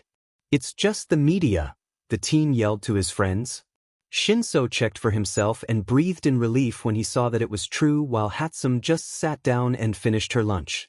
Izuku was looking for a way to calm everyone down when Ida decided he needed to cosplay the exit sign and announced everyone on how things were actually going. Once the panic stopped, Izuku sat down. He was relieved this had been solved quickly. He remembered from his hero fights that every time the crowd panicked, people could die under the feet of the crowd. The boy breathed in relief and looked after Hatsum who had finished and left with a curt goodbye. An improvement. After their classes ended, Izuku went to the lab, followed by Shinso. Once there, it was becoming clear that the boy was going to be Powerloader's favorite, for the simple fact that he had the power to stop the other two teens when they were getting too enthusiastic with the things not recommended to the little children they apparently were. Sadly, he had to leave after only half an hour, but he seemed to be enjoying himself in the short PRD of time he had been there, so Izuku was happy. What about now? Hatsum asked as she threw the staff to him. Izuku caught it and twirled it a little. He looked up and smiled. Perfect, finally. They had been working for a few hours, and for the first time, the staff had the right weight and balance for Izuku to use it properly. Can I keep it? I don't know, I think you have to file a request for a support item. I don't really need it, I already have the blueprints, and the materials were mostly for freshman training, so they weren't particularly expensive. Do you have a request I can complete right now? She didn't, but Powerloader had and was happy to sign it as long as they were both long gone afterwards. Izuku was ecstatic and Hatsum needed to sleep, so they agreed. Apparently, the girl was a true prodigy, because the staff had a hatch that bent it in two and allowed him to put it in his backpack. They walked towards the station, Izuku showering the girl in praise and thanks. He then went home, cooked dinner for Mom, who was still working overtime, showered and went to sleep. He had been planning to talk to Dabi this night, but he didn't have the energy. Maybe tomorrow. When he woke up the following morning, the foreboding feeling in his gut should have been all the clue he needed to determine that this would be a shitty day. But, apparently, an entire year of risking his life wasn't enough to make him trust his FING instincts, so he got up, jogged and made breakfast like every other day. Although, in hindsight, Izuku knew he wouldn't have been able to forgive himself had he done otherwise. As the boy was walking to school, an unnaturally cold air surrounded him before it stirred and morphed and warped into an inky mass of smoke. An inky mass of familiar smoke. A warp gate. From said warp gate, a sentient suit walked out, two glowing eyes in the mass of black. Greetings, student. Would you care to follow me? Okay, this is the weirdest kidnapping attempt ever, he thought. He recognized the mancuredry. From that time he found that man stabbed in an alley. Still, he unconsciously fell into a battle pose and looked the man in the eye. No. The mist man sighed. What a pity. Suddenly he felt hands grabbing at his clothes and he was pulled backwards as he fell into another warp gate. Izuku blinked as a pair of skinny yet strong arms wrapped themselves around him. Nice seeing you again, a raspy voice said, and Izuku didn't know how, but that was the moment he realized that he was screwed. The man continued, drumming his fingers on the boy's collarbone. Really now, I never got to properly thank you for saving my life back then. You've got a really weird way of showing it. Izuku mumbled before he could stop himself. Sheet, he's gonna kill you. The man chuckled. Oh, but I'm doing you a favor. You'll be the one to see the fall of the number one hero, All Might. He spit the name with disgust from the sidelines. You will be witness to something unique, to the shake and fall of society. He seemed very enthusiastic as he leaned and whispered sweetly in his. So, stay put, be a nice hostage and you'll make it back home. Izuku gulped but nodded. He was way too outmatched here, he couldn't be rash. The man unwrapped himself from around him and gently nudged him forward. Kill All Might? That's not possible. He blinked as the poisoned seed of doubt etched its way into his head. But what if they can? I have to stop them. He didn't really like thinking about the hero or looking at him when he saw him on campus, but he couldn't forget a whole life of worship, and even if he didn't want to admit it, in his heart, All Might was still his favorite hero. How could you stop them? You're nothing but a quirkless brat playing hero. Stay still and you'll get to leave another day. Are you even worth that much? Izuku knew he wasn't going to listen, but the guest appearance of his common sense was a nice touch. He was pushed into a large room filled to the brim with villains. They weren't any big names, mere thugs, like those he fought on the streets. They were glaring at him, looking like they wanted to rip him apart, and Izuku was suddenly very grateful he was wearing a disguise in his vigilante hours, because otherwise, he would have been ripped to shreds by now. The boy looked at the man. He was wearing a disembodied hand over his face and multiple over his body. Another pair was cupped around his neck. For some reason, the outfit reminded Izuku of a duck, but he sure as hell wasn't going to tell him that. His kidnapper slung a hand over his shoulder, pulling him closer, and Izuku got the message clearly. The only reason you are alive is because you are under my protection. The fingers drumming on his neck did nothing but set that thread in. Got it? Don't move too much, be nice and quiet.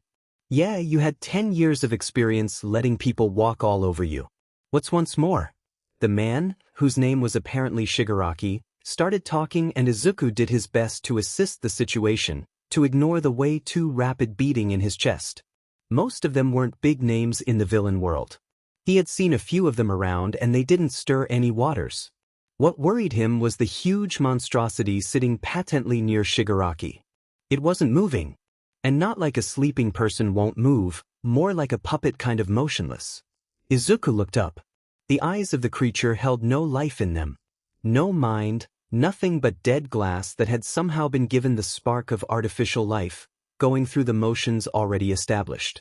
Izuku shuddered, and Kurogyari opened a warp gate. The teen was pushed by Shigaraki through it and found himself in a huge, dome-like building with a lot of areas in there. There was a mountain, a waterfall, a zone with storms, all made artificially. He looked up near the gates and saw more people. He couldn't make much from there, but he recognized the Space Hero 13, and the dark-cladded silhouette could be no one but Eraserhead. He and 13 talked for a few moments before Eraserhead jumped in, scarves flying. Some small thugs were cocky and found themselves breathless on the ground. Shigaraki unslung his hand from over his shoulder to talk, and Izuku very inconspicuously inched away.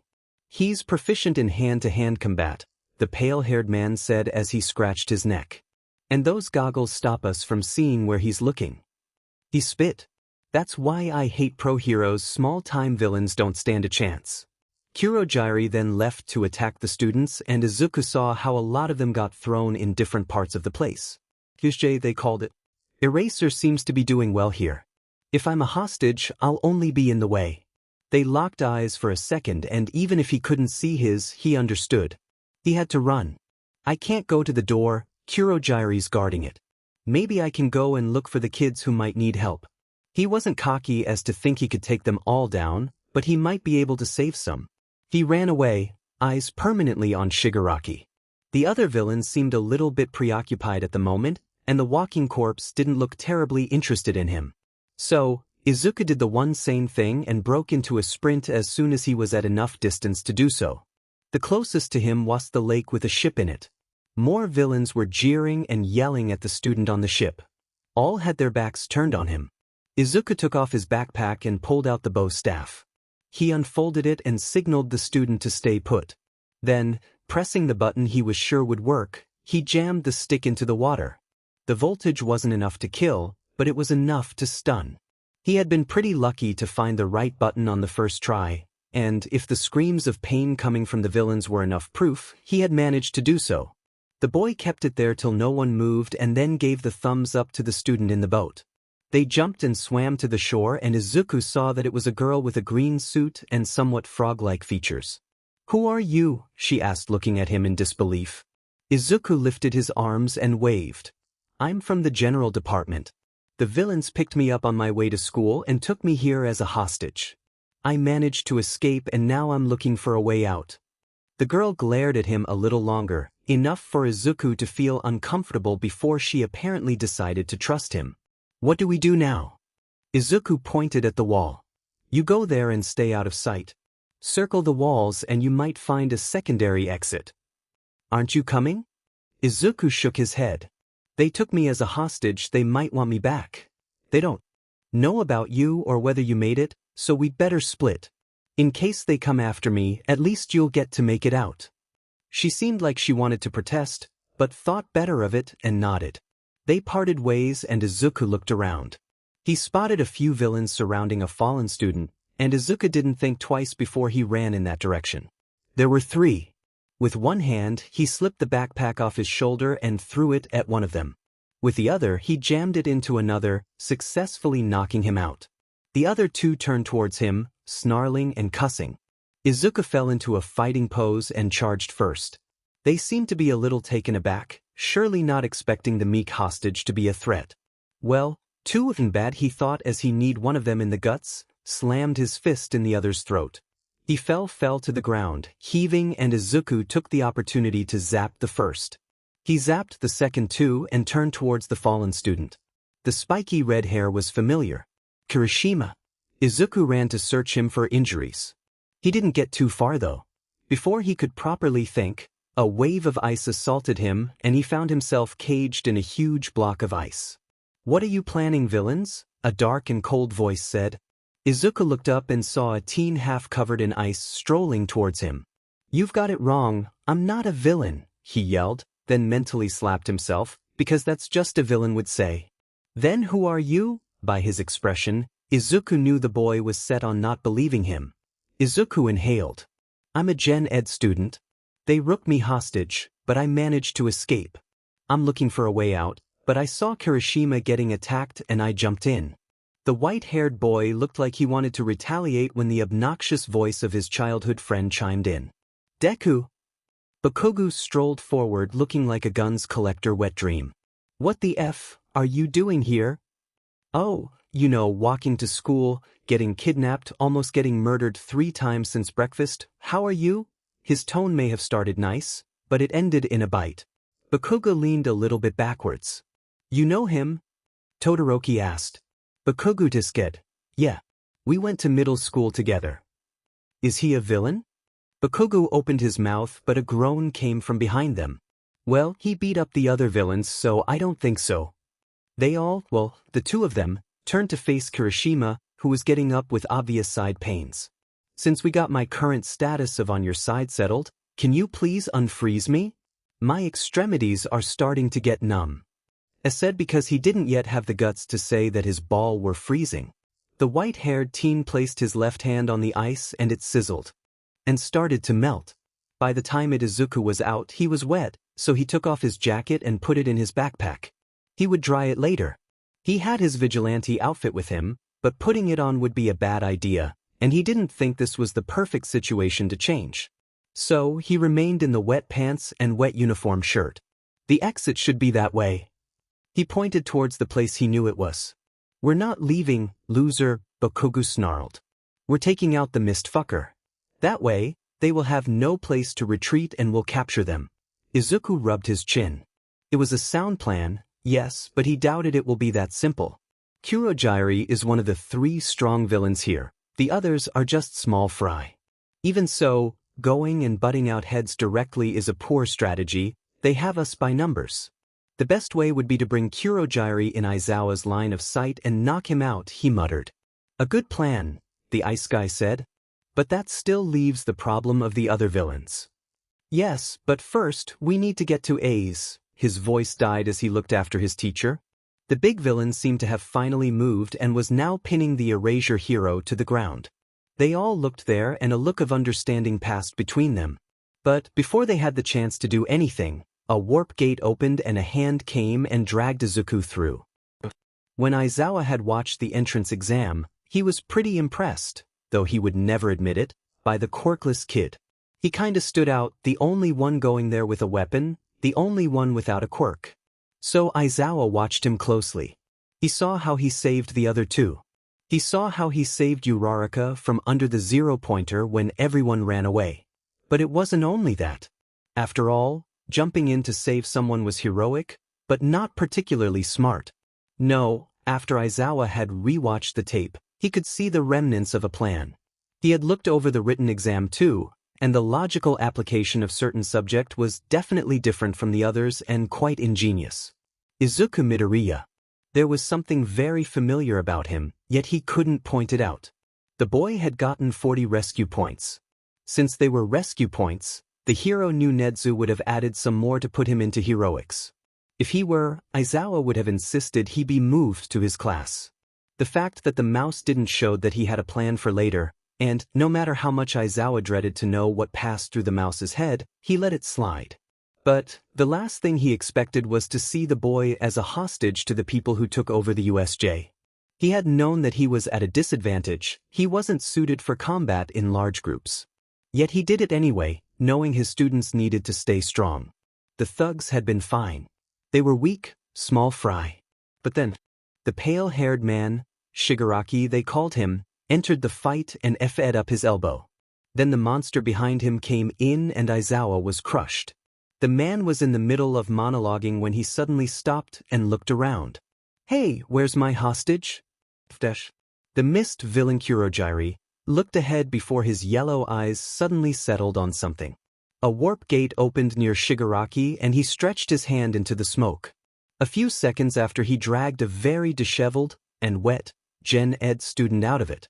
I thought I told you to stay put, he told the teen, but his tone seemed more like he was scolding a misbehaving cat than anything else. Midoriya gulped and the villain swung a hand over his chest and pulled him closer, almost as if using him as a shield. Anyway, I'm afraid we'll have to leave soon. Hingi All Might, not even showing to the boss battle. Well then, we should probably leave a few corpses behind to make sure he gets the message. I'm curious, the boy said, and all eyes focused on him. What was your plan? What is he? Then Aizawa looked at his hands. It wasn't obvious, but he was shaking. The villain regarded him with a perplexed look. What do you mean? Oh yeah, you weren't here, he nodded to himself. Well, we're here to kill All Might. We got the final boss and everything. But the a-hole plainly refused to show up. That part one got, the boy said, causing the villain to let go of him a little just so he could face him fully. What I don't understand is why you brought the small fry. We needed firepower to keep you brats busy. The man said like it was the most logical thing ever. The boy rubbed his chin and nodded, as if he was thinking, but Aizawa could see the gulp. The boy was scared. And he was doing a good DMN job at hiding it. Seems legit. The thing is, they are more of a liability. The villain pet his head. You see, they may be more, but they are inexperienced. They can't really work in a team. You said it yourself, Eraserhead is no good in group battles, but it was necessary for you, the ones on a higher level, to step in and balance the situation. The man seemed to consider this for a few seconds, looking critically at the other villains.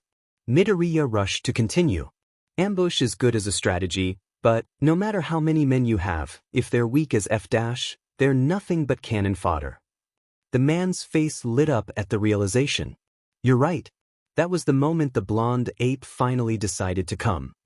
He crashed through the gates with a powerful yet full of rage, I am here. The Numu let go of him and Midoriya seized the opportunity and ran towards him. Aizawa grunted as his broken arms were jostled, but the boy hoisted him on his shoulders and dragged him out of here. The sounds were a jumbled mess in the hero's ears, but he could vaguely make out the words I'm sorry over and over again.